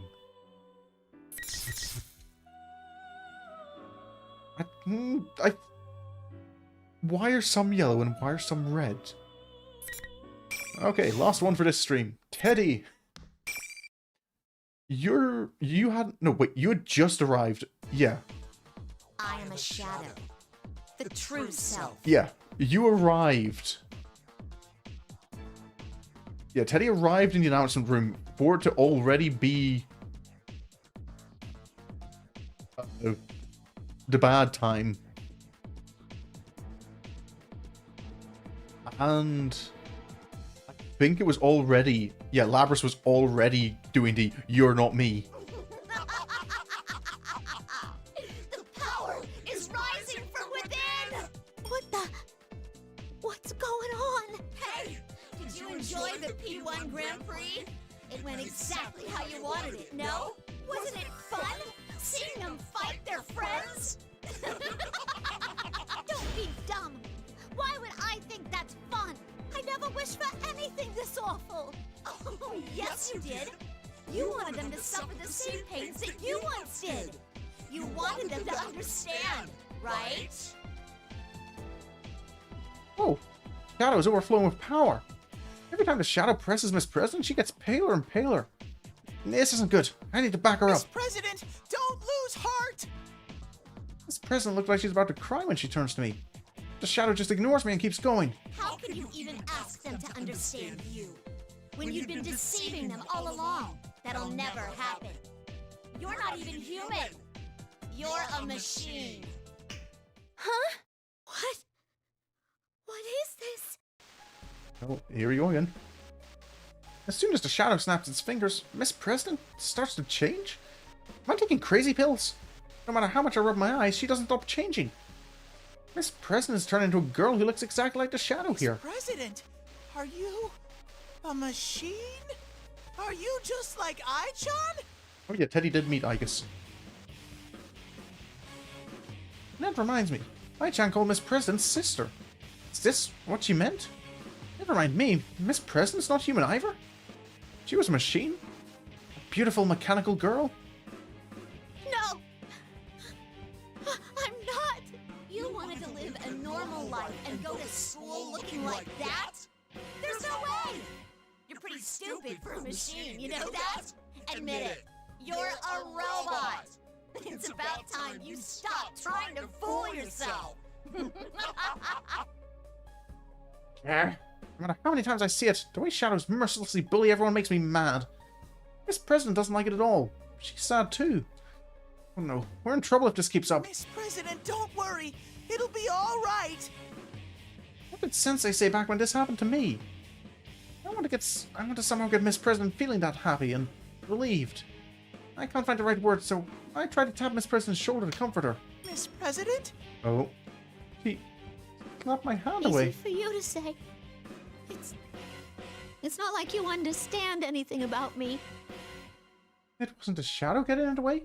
Miss President herself is resisting No me? one does. No one can understand a machine like me. I think I can already imagine, like, Teddie's... Because Teddie kind of comes from a similar place. He wasn't forced to fight his... to fight his friends, but Teddie is a shadow. No one can understand? And hearing Miss President say that blew my shock at having her resist me. Does she really think that? Suddenly, something Nao-chan said hits me like a bolt of lightning. That's right. Out of everyone, you understand best how she must be feeling. Feeling encouraged by that, I look straight into Miss President's eyes. They're completely different than when she was happy or angry. So sad, lonely, and desperate to be understood. But no one does. I was just a shadow. I remember how it felt to confess that to Sensei. That's not true. My shout surprised even me. I'm a little embarrassed. Bear puns. Now's not the time for that.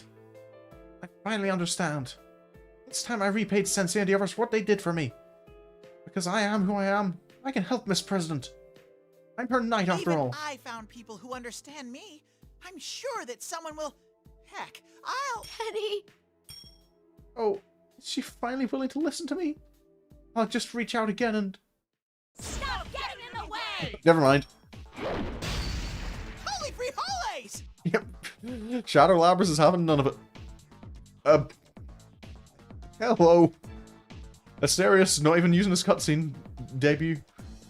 I barely dodged the axe. My fur's standing on end now. I completely forgot about the shadow. How did I forget something so important? Jeez. She's gonna get in the way, then there's only one thing to do. I gotta shut up this giant bull to save Miss President. A bear against a bull? Nature's oldest rivalry. Listen, Buster! A bear can take a bull in a fight anytime, anywhere! I think. Good start to the fight, Teddie.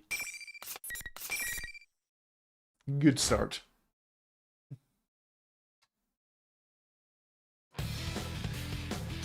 Teddie versus Shadow Labrys.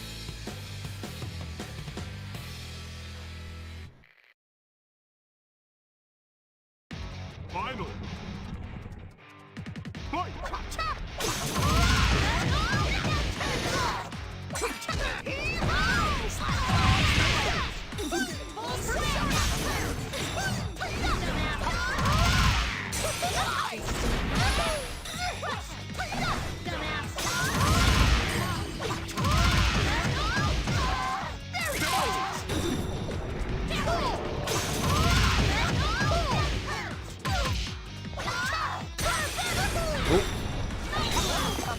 Oh, where am I? Oh. Do you mind?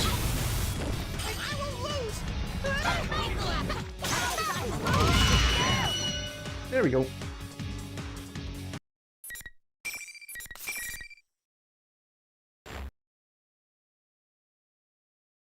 Teddie feels Miss pretty President, powerful sometimes. You can come back here. It's all right. Yeah, it should be okay now.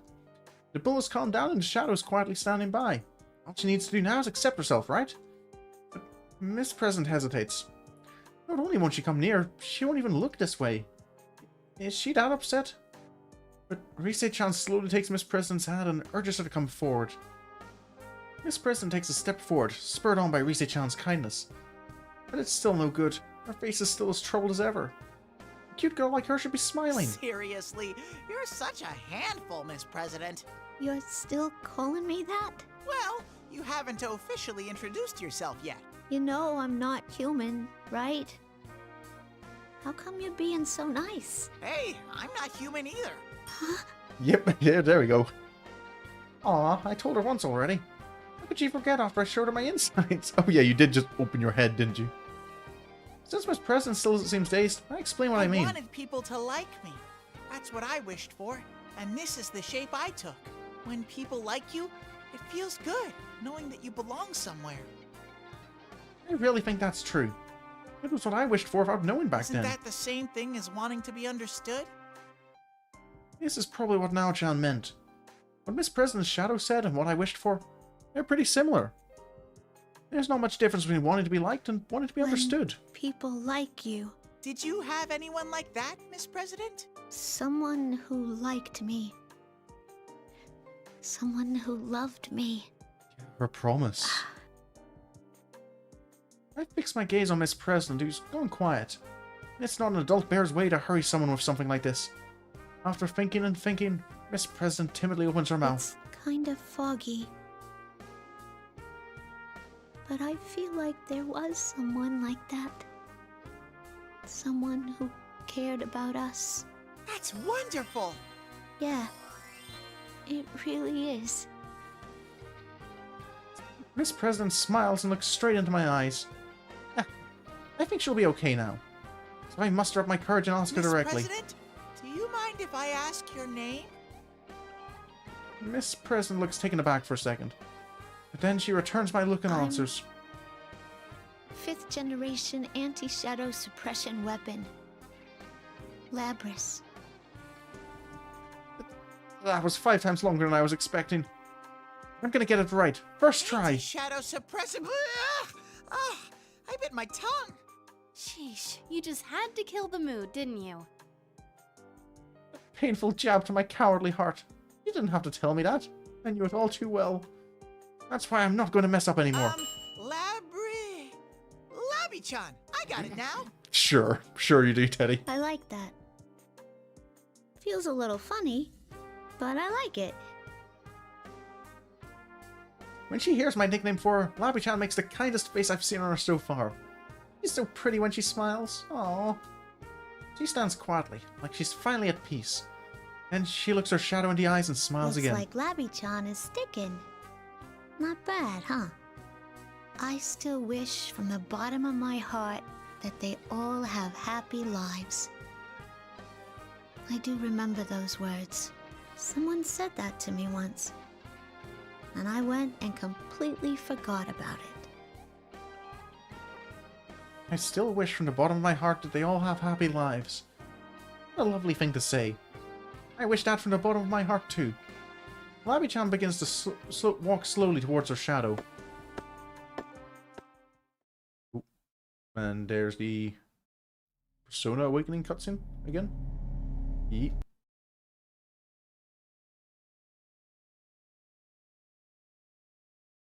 Back to normal.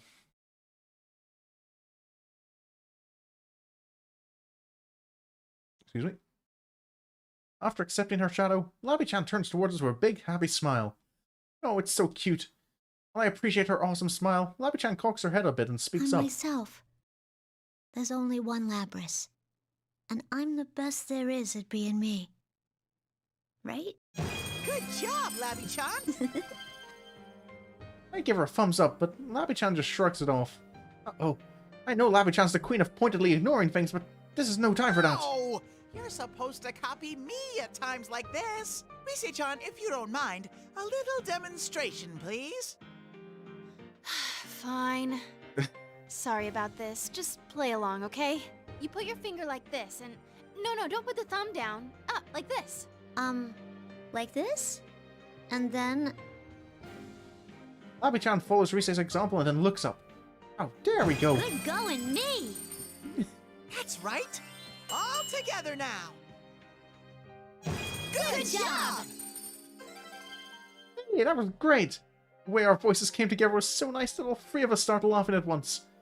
Just when my cheeks are hurting from laughing too much, Labi-chan takes a deep breath and speaks up.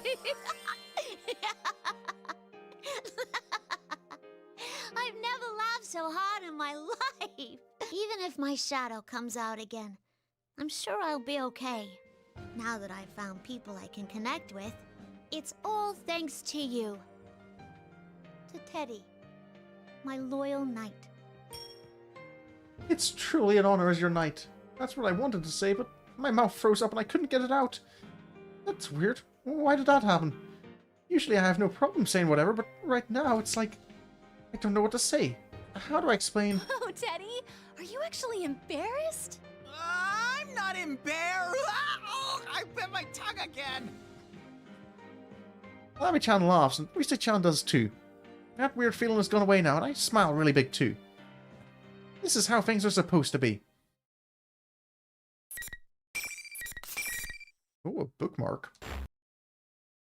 Not normal we get bookmarks in between text sections. Anyway, the shadow's been dealt with and the case is solved. Those invisible walls are gone too, so he contacted everyone who was forced to find the Grand Prix and decided to meet up. Boy, was I surprised when Rise-chan told me that Sensei is already here. Knowing that he already got back from the city while I was inside the TV makes me a lonely bear. I wanted to be there when he arrived. But wait, now's not the time to be sad. I'll give him a big warm welcome back as soon as I see him. Speaking of surprises, I feel like I'm forgetting something. That reminds me. I wonder if I-chan and the others are okay. I left them behind after all. They'll realize they can get out now, right? Those guys from the Kirijo group. They'll be fine. Our senpai wouldn't leave them to rot. I'm sure if they run into the Kirijo group people, they'll bring them back here. That's true. There's no reason to fight anymore. I'm sure Sensei won't even blink when he sees those three strangers. He might even tell them to follow him. Maybe I-chan and that pretty lady will say something like, "You're so amazing, let me pet you," once they hear about my amazing job as a knight. Yeah, you can dream, Teddie. You can dream. I sniff away for the way back to Jeunesse, and lo and behold, I find the studio lobby on the rooftop. I'm going to tell Labi-chan every little detail about my friends until they show up. Like how charming Sensei is, how embarrassing Yosuke is, Yuki-chan's elegance, Chie-chan's cuteness, Kanji's feminine manliness, and all that stuff. No comments about Naoto at all? You're leaving someone out there, Teddie. Labi-chan listens to everything so excitedly that I don't mind talking until I run out of breath. Once I finish talking about everyone... Labi-chan looks a little confused. Oh, whoops. I exaggerated something so much that she's a little put off. As if to follow up, Rise-chan lightly taps Labi-chan's shoulder. Don't worry. They're good people. Yeah, some of them look kind of iffy, like Kanji, obviously. Oi. But he's a great kid at heart. Mm-hmm. Though Kanji's just not too bright, Oi. so... Give Kanji a break. While we're talking, I hear footsteps. They're here. Let's talk more schmoozing. I'm sure Labi-chan will see how great everyone is when she meets them face to face. The first one to show up is... Oh, Yosuke. We haven't been separated for too long, but I feel like I haven't seen him in ages. Overwhelmed by emotion, I dive at Yosuke. Whoa, it's Teddie! Damn it, you got us so worried. Yosuke, you've grown so much since I last saw you. The hell I have! You two never change. Sensei! I missed you so much! Well, there goes the dignified welcome back. That voice, that magnetic personality. It can't be anyone but Sensei. His 2 month absence triggered a 10 megaton bomb of nostalgia in me. I'm coming for you, Sensei. I tackle him in a big bear hug and he hugs me right back. Oh, that big heart is what makes Sensei who he is. Yikes! Yukin's getting covered in Teddie's tears and snot. Ugh, looks like someone's gonna have to make up for this. What are you looking at me for? I'm glad to see that Rise-chan's okay too. It seems we've reunited at last. Wait, I don't see Kanji-kun here. I'm sure he'll show up eventually. Let's start this off without him for now. Wait, no, we're just leaving him? Rise-chan turns around towards Labby-chan. Oh yeah, I was going to introduce her, but I was so happy to be reunited with everyone that I forgot. Anyway, this is our... Oh, wait! I haven't introduced myself yet. I'm Rise Kujikawa. Nice to meet you, Labris. Introducing Rise never came up during all the discussion about the investigation team. Labby-chan still seems worried despite what Rise-chan says. She can't even answer her. Well, I wonder if I should do something or if she needs to do this on her own. Sensei puts his hand on my Teddie, fur. why don't you make the introductions? You're the one who rescued her, right? That's right! I was Labby-chan's knight, Sensei! Yeah, Rise told me. Nice job. What's this? Did Rise-chan use her persona to tell everyone what happened with Labby-chan? She told me that once I found the exit, she'd let everyone know, but how thoughtful of her to take that extra step. But there's nothing to worry about. Sensei's praise is all the encouragement I need. Hey! What are you Where's doing? my backlog? I'm so confident that I decided to go and push Labby-chan towards everyone else. Just trust me. Come on, introduce yourself. Labby-chan seems scared, but she does it. Nice to meet you. My name's Labris. I'm really sorry putting you through so much trouble today. When she says that, oddly, everyone goes quiet. I'm getting as nervous as Labby-chan. What's going on? And then someone breaks the ice. Whoa! Check out the Kansai accent! Huh? That's the first thing that comes to your mind? Not, whoa, a robot persona user. Or, awesome, I bet she can do a rocket punch. Or, She kind of can do a rocket punch. oh, wait, I shouldn't be saying that stuff to her face, should I? What's this? Oh, did you just shoot yourself in the foot? We heard what happened. You met your shadow, right? You must be exhausted. It does put rather a strain on oneself, yes. Perhaps it was different for you, but still, best to be cautious. Everyone's tension drains after Chie-chan and Yosuke's exchange, and they all start talking at once. Labby-chan is still hesitant, but she slowly begins to smile more. One by one, everyone goes up to Labby-chan, introduces themselves, and talks with her. Alright, I've seen enough. I can already tell. Everyone's friends with Labby-chan now. This has been the best day! I got to see Sensei, I met Labby-chan, and then we had a big ol' reunion! Just as things are getting all cozy, I hear the sound of high heels echoing. If that's finally Kanji, his footsteps shouldn't sound like that. I'd be scared if they did. So that means... You're the Kirijo groups. The scary yet beautiful lady and I-chan! You're both safe! Oh, and the half-naked man, too. Oh, Yukiko. Labby-chan cringes in fear as the three of them arrive. After meeting I-chan, I'm not too worried, but that half-naked man and the pretty lady are still scary. I don't blame her for being nervous.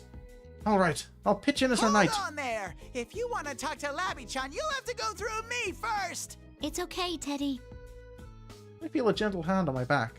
I turn around, Labby-chan looks a little pained, but I determined. remember who I am now. So there's some things I gotta talk over with him. I'll be honest. I'm a little scared. But this is my problem. Are you sure? I can't wimp out in front of my friends.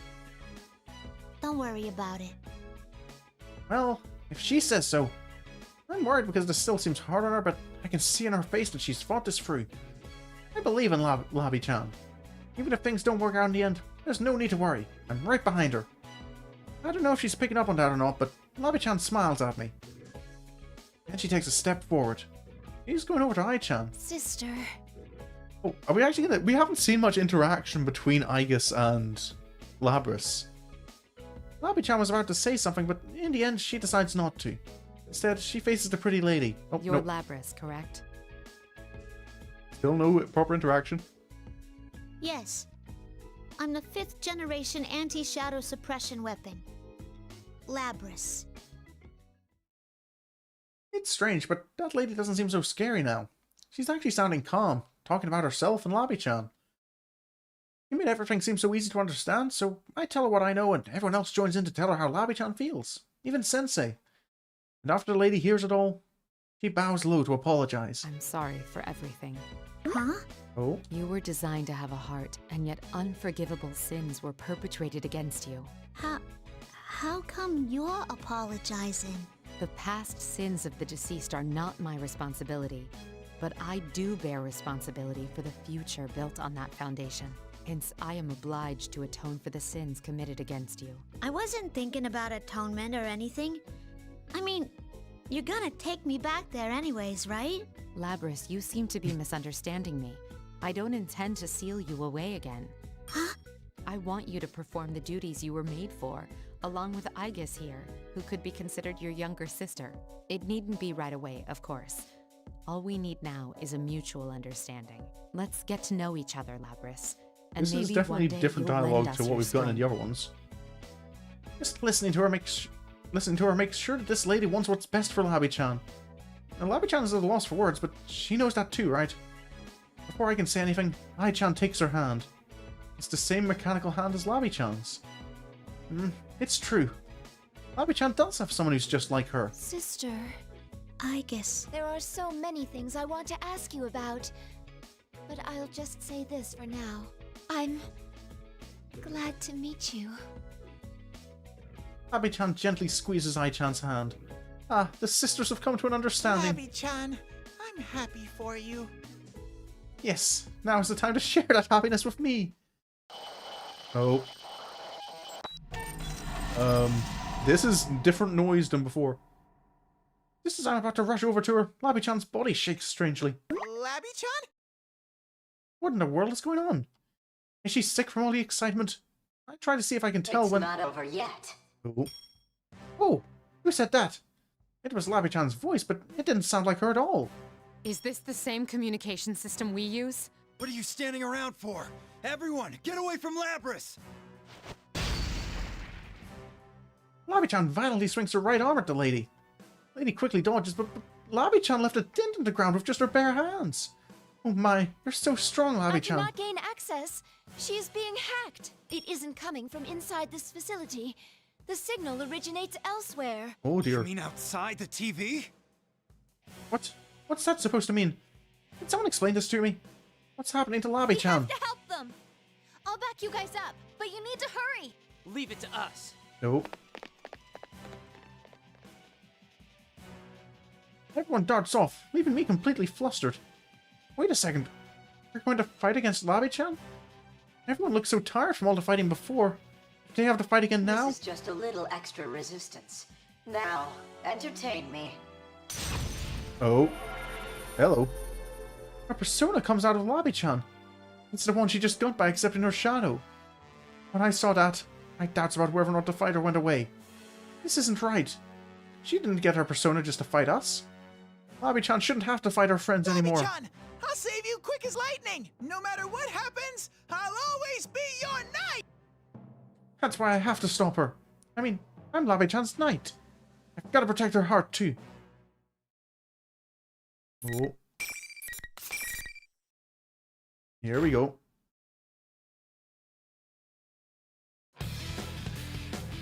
Teddie versus Labrys.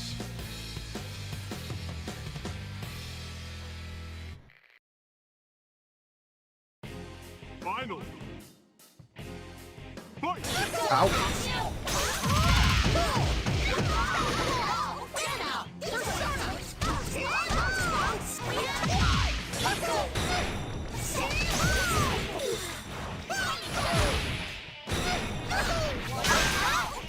Persona break, very nice.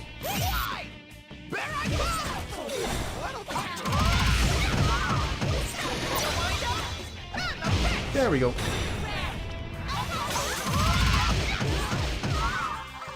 I've had enough of this.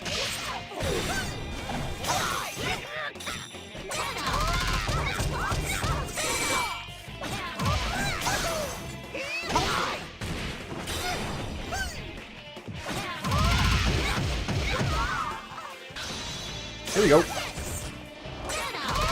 Never mind, I missed.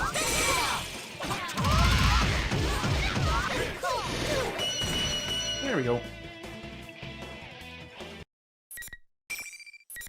Teddie's finisher is kind of like a mid-distance one. It's not close range. Did I manage to stop Labby-chan? I carefully look into Labby-chan's face when she stops moving.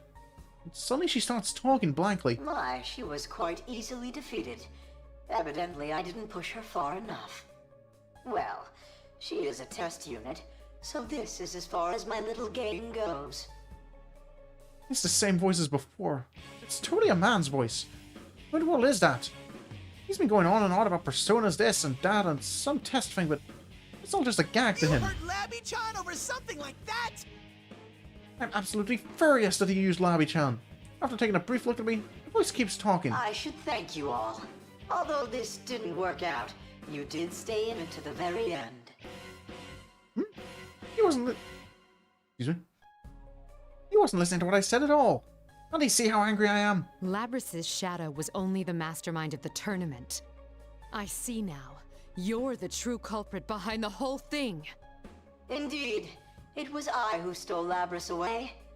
Since I don't have a persona and can't enter a TV, I needed a puppet that could run amok for me. Labrys's persona was only partially awakened, so I had a feeling her shadow would appear if she underwent a little suffering.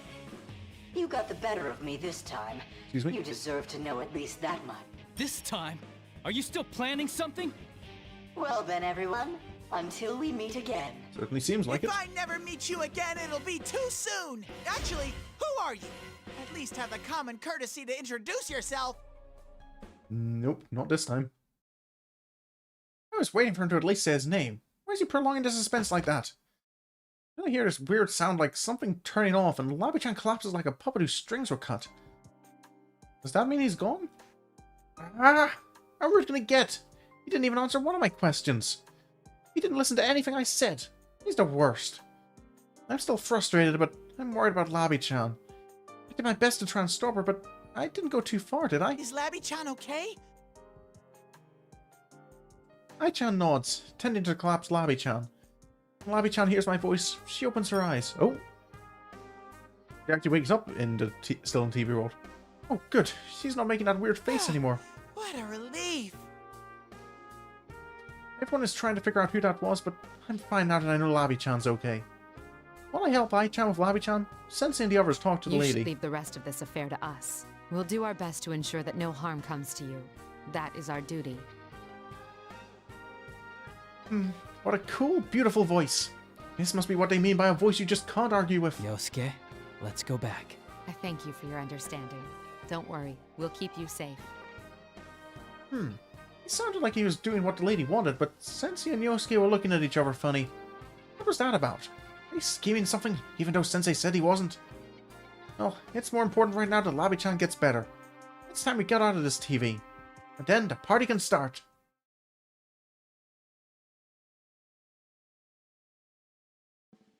Yosuke stretches his limbs and grunts. Pushed. Well, at least everyone's okay.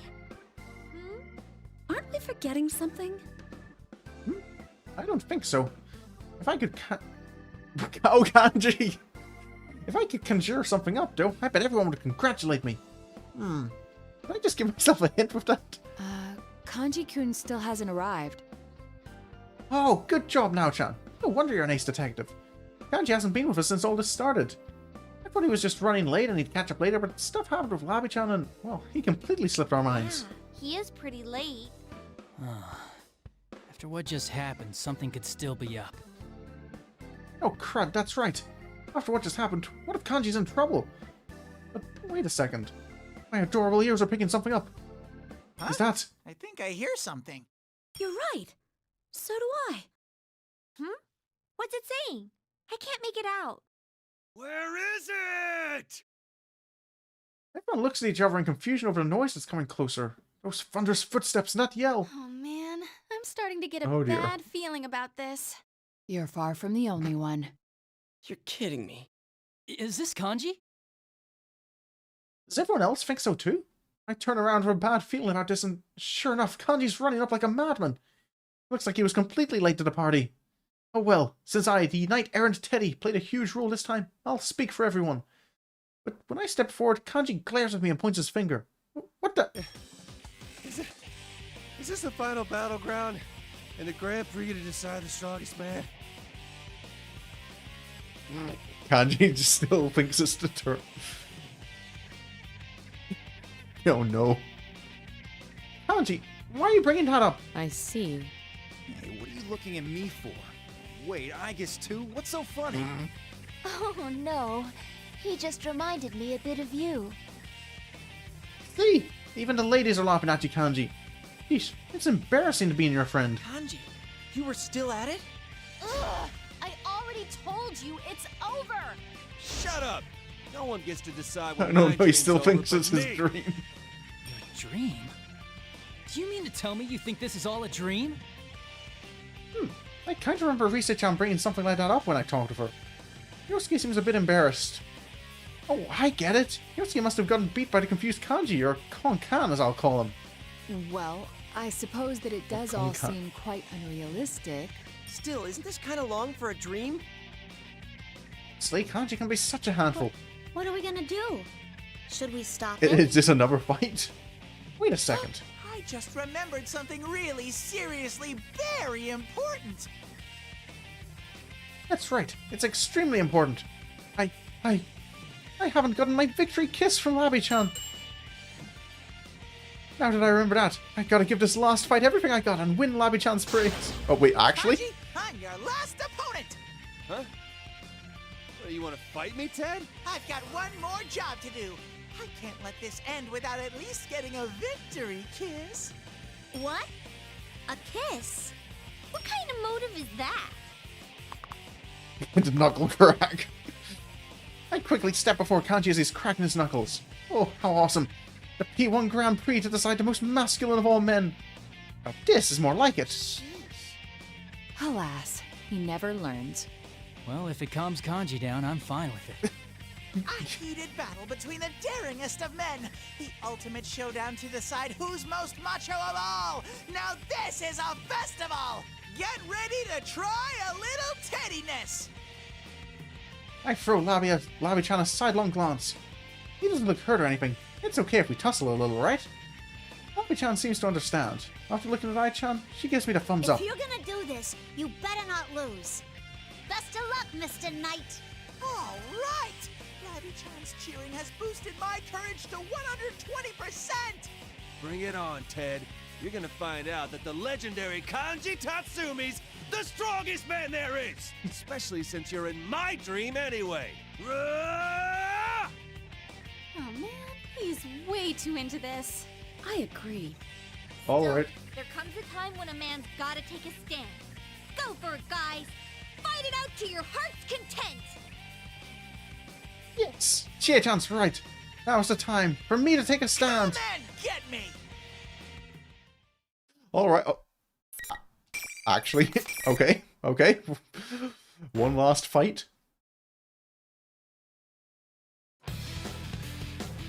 Teddie versus Kanji. 120% of 5 is only 6. Finally. Teddie has courage when it counts. Oh.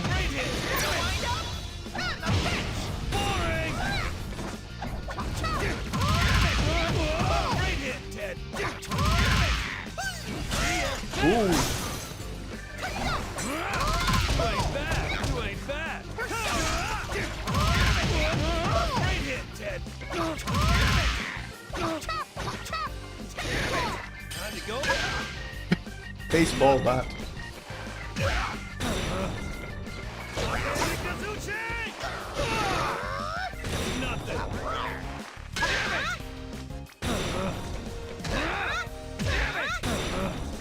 Just ow. Can I just cheese it with a baseball bat? I think I can just cheese it with a baseball bat.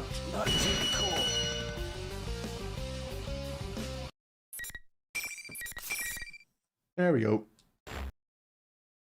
Teddie wins! There, Teddie.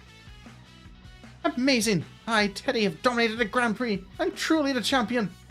Now that I've had my victory dance, shall we move on to our triumphant march back home? Satisfied now, Kanji? Huh? This isn't a dream? We've been telling you that from the start! Sorry. Stupid Kanji! You really are dense, you know that? Man, this was all real? Sorry, dudes. Oh my, Risa-chan is showing Kanji no mercy.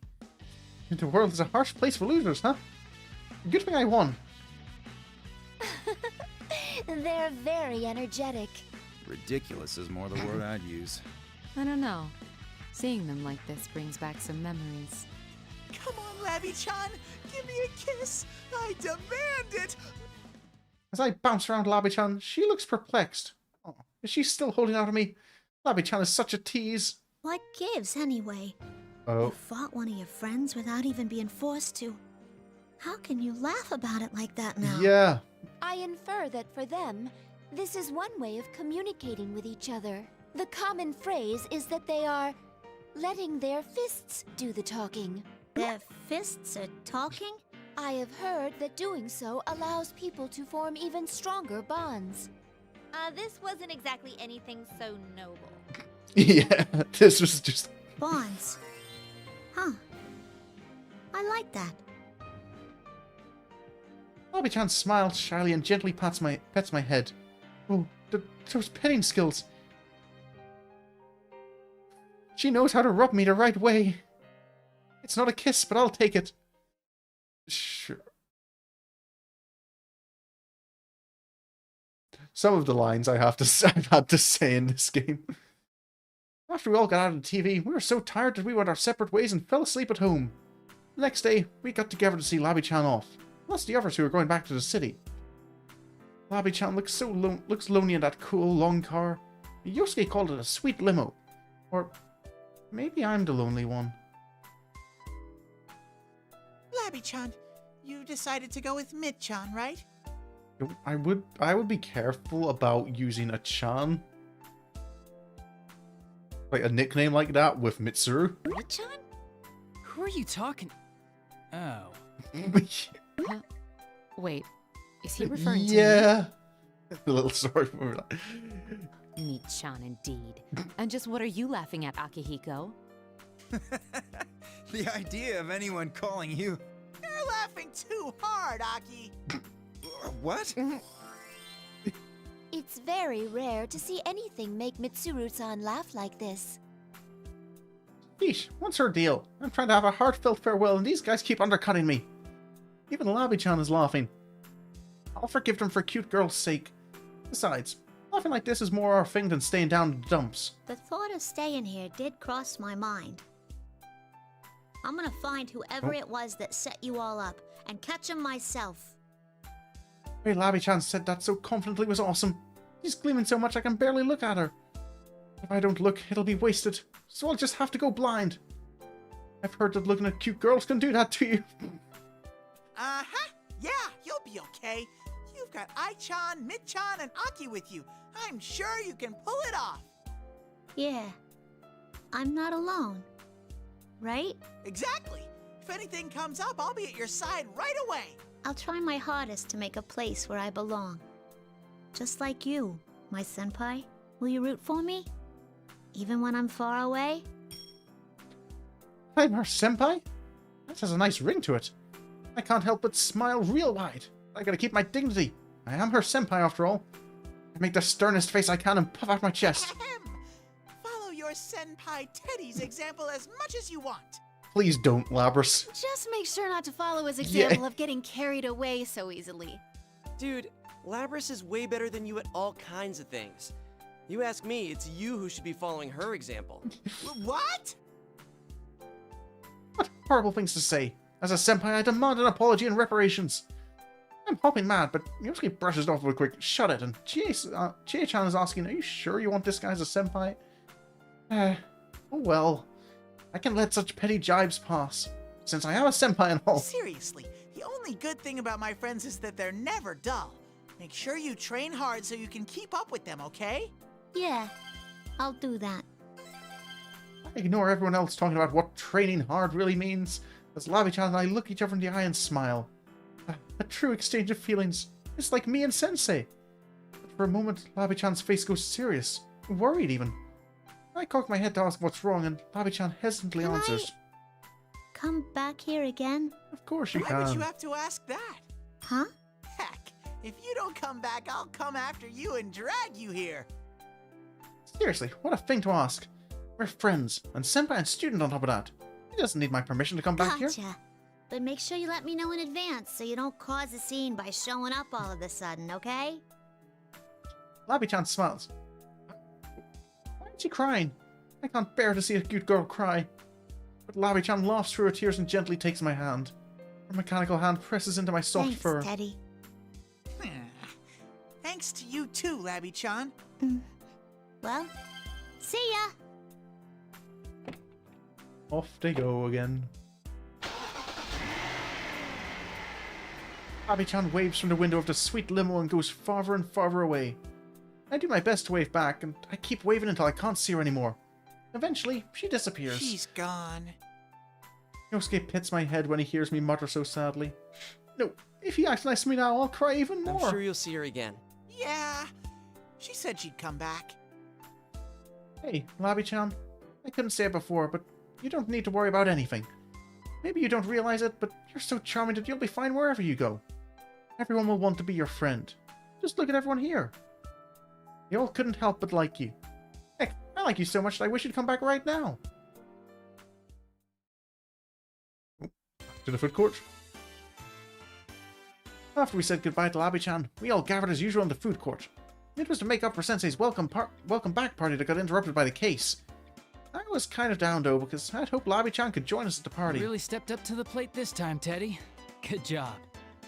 Well, if Sensei's going to say that, since I am a superhero, I start talking about my heroic escapades as the knight-errant Teddie. Everyone will want to hear. Will they? Ah, enough about that already. Oh, come on. I know you should be more honest about your feelings, Yosuke.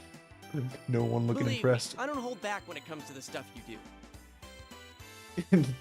Kanji's just dead. Jeez, Yosuke is such a sullen boy. I elbow Yosuke into ribs while Chie-chan looks up from being moved to tears by my heroic tale. Are you done talking about your hero thing? Huh? I'm sorry, Teddie. What was the last thing you said? What? Was no one listening at all? Hey, now that I look, even Kanji's fast asleep. You're all so cruel. Come now. We all know that you did your best already. Really? Then can I go on with my story? Let's save the rest for another occasion. Sheesh, that's enough out of Teddie. Come on, Yosuke-senpai. Now's your chance. Right. Oh yeah, they haven't gotten to the announcement yet because Teddie's been hogging the spotlight. When Yosuke claps his hands, he gets everyone's attention. Even Kanji wakes up from his nap. I'm impressed. I'm a little jealous. We are gathered here today at this food court to celebrate our reunion, obviously. But that's not all. Is this about that mysterious voice? But I thought we were going to let those Kirijo group people handle it. I said that we should trust Mitsuru-san, but I didn't tell her we wouldn't get involved. Now that's our leader. That's what I'm talking about. So what's the plan? Are you still half asleep? It should be obvious what we're going to do. Investigate. Obvious what we're going to do. Does that mean what I think it does? I look at Sensei with excitement. He keeps his usual cool expression before speaking The up. investigation team is back in action. Oh, I wondered if that was it, but now that he said it, my excitement's through the roof. I'm like a Teddie rocket. I'll go all the way to space. He means we're going to be working on the same thing that Labby-chan and her new friends are, right? I'm so pumped up to do this that I feel like I'm turning into a hot air balloon. Considering how important I was to solving this case, I bet that'll continue into the next one. There's only one thing to say. This looks like another job for Teddie!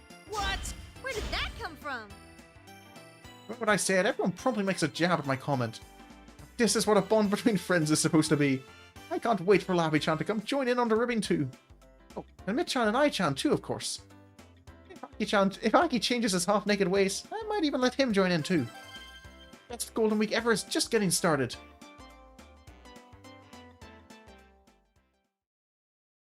Do we get another scene with Teddie?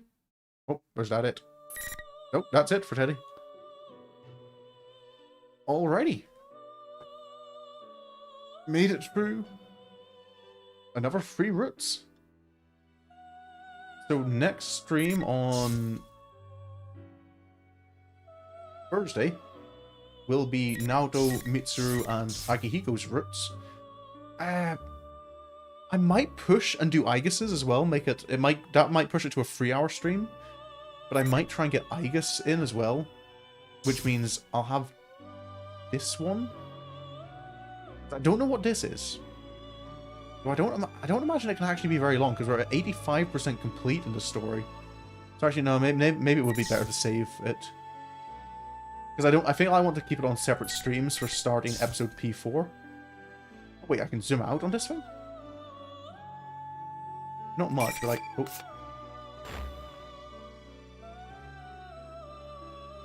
Yeah, because there's still episode P4, which is...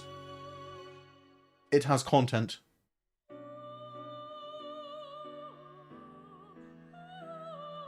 But that will be for another time. So for now, I'm going to be saying goodbye. Let's pause that and have we go. Given the time it is, I wonder.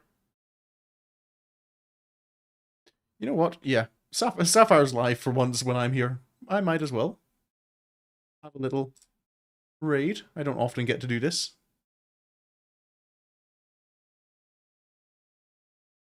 So, but that's all going to be me for tonight. I'll be back tomorrow with some space engineers in the morning. I'm fairly certain it was space engineers on my schedule, where I'll be working on my little asteroid base, just chilling along, building stuff. Nothing really much going on. Otherwise, what is the plan? Yeah, rest of the week. Thursday's back to Persona. Friday, I'm fairly certain is Pokemon. I've only got the one Pokemon stream this week. And then Saturday is more Space Engineers, because I'm really getting into Space Engineers right now. Yeah. Otherwise, schedule is up on YouTube as usual. And after that, if you feel like it, you can follow me on Twitch, subscribe on YouTube. But regardless of what you do, I hope you enjoyed, and I thank you so much for coming along. And until next time I see you, have a good evening, have a good night. Until next time, goodbye. I've started things too early.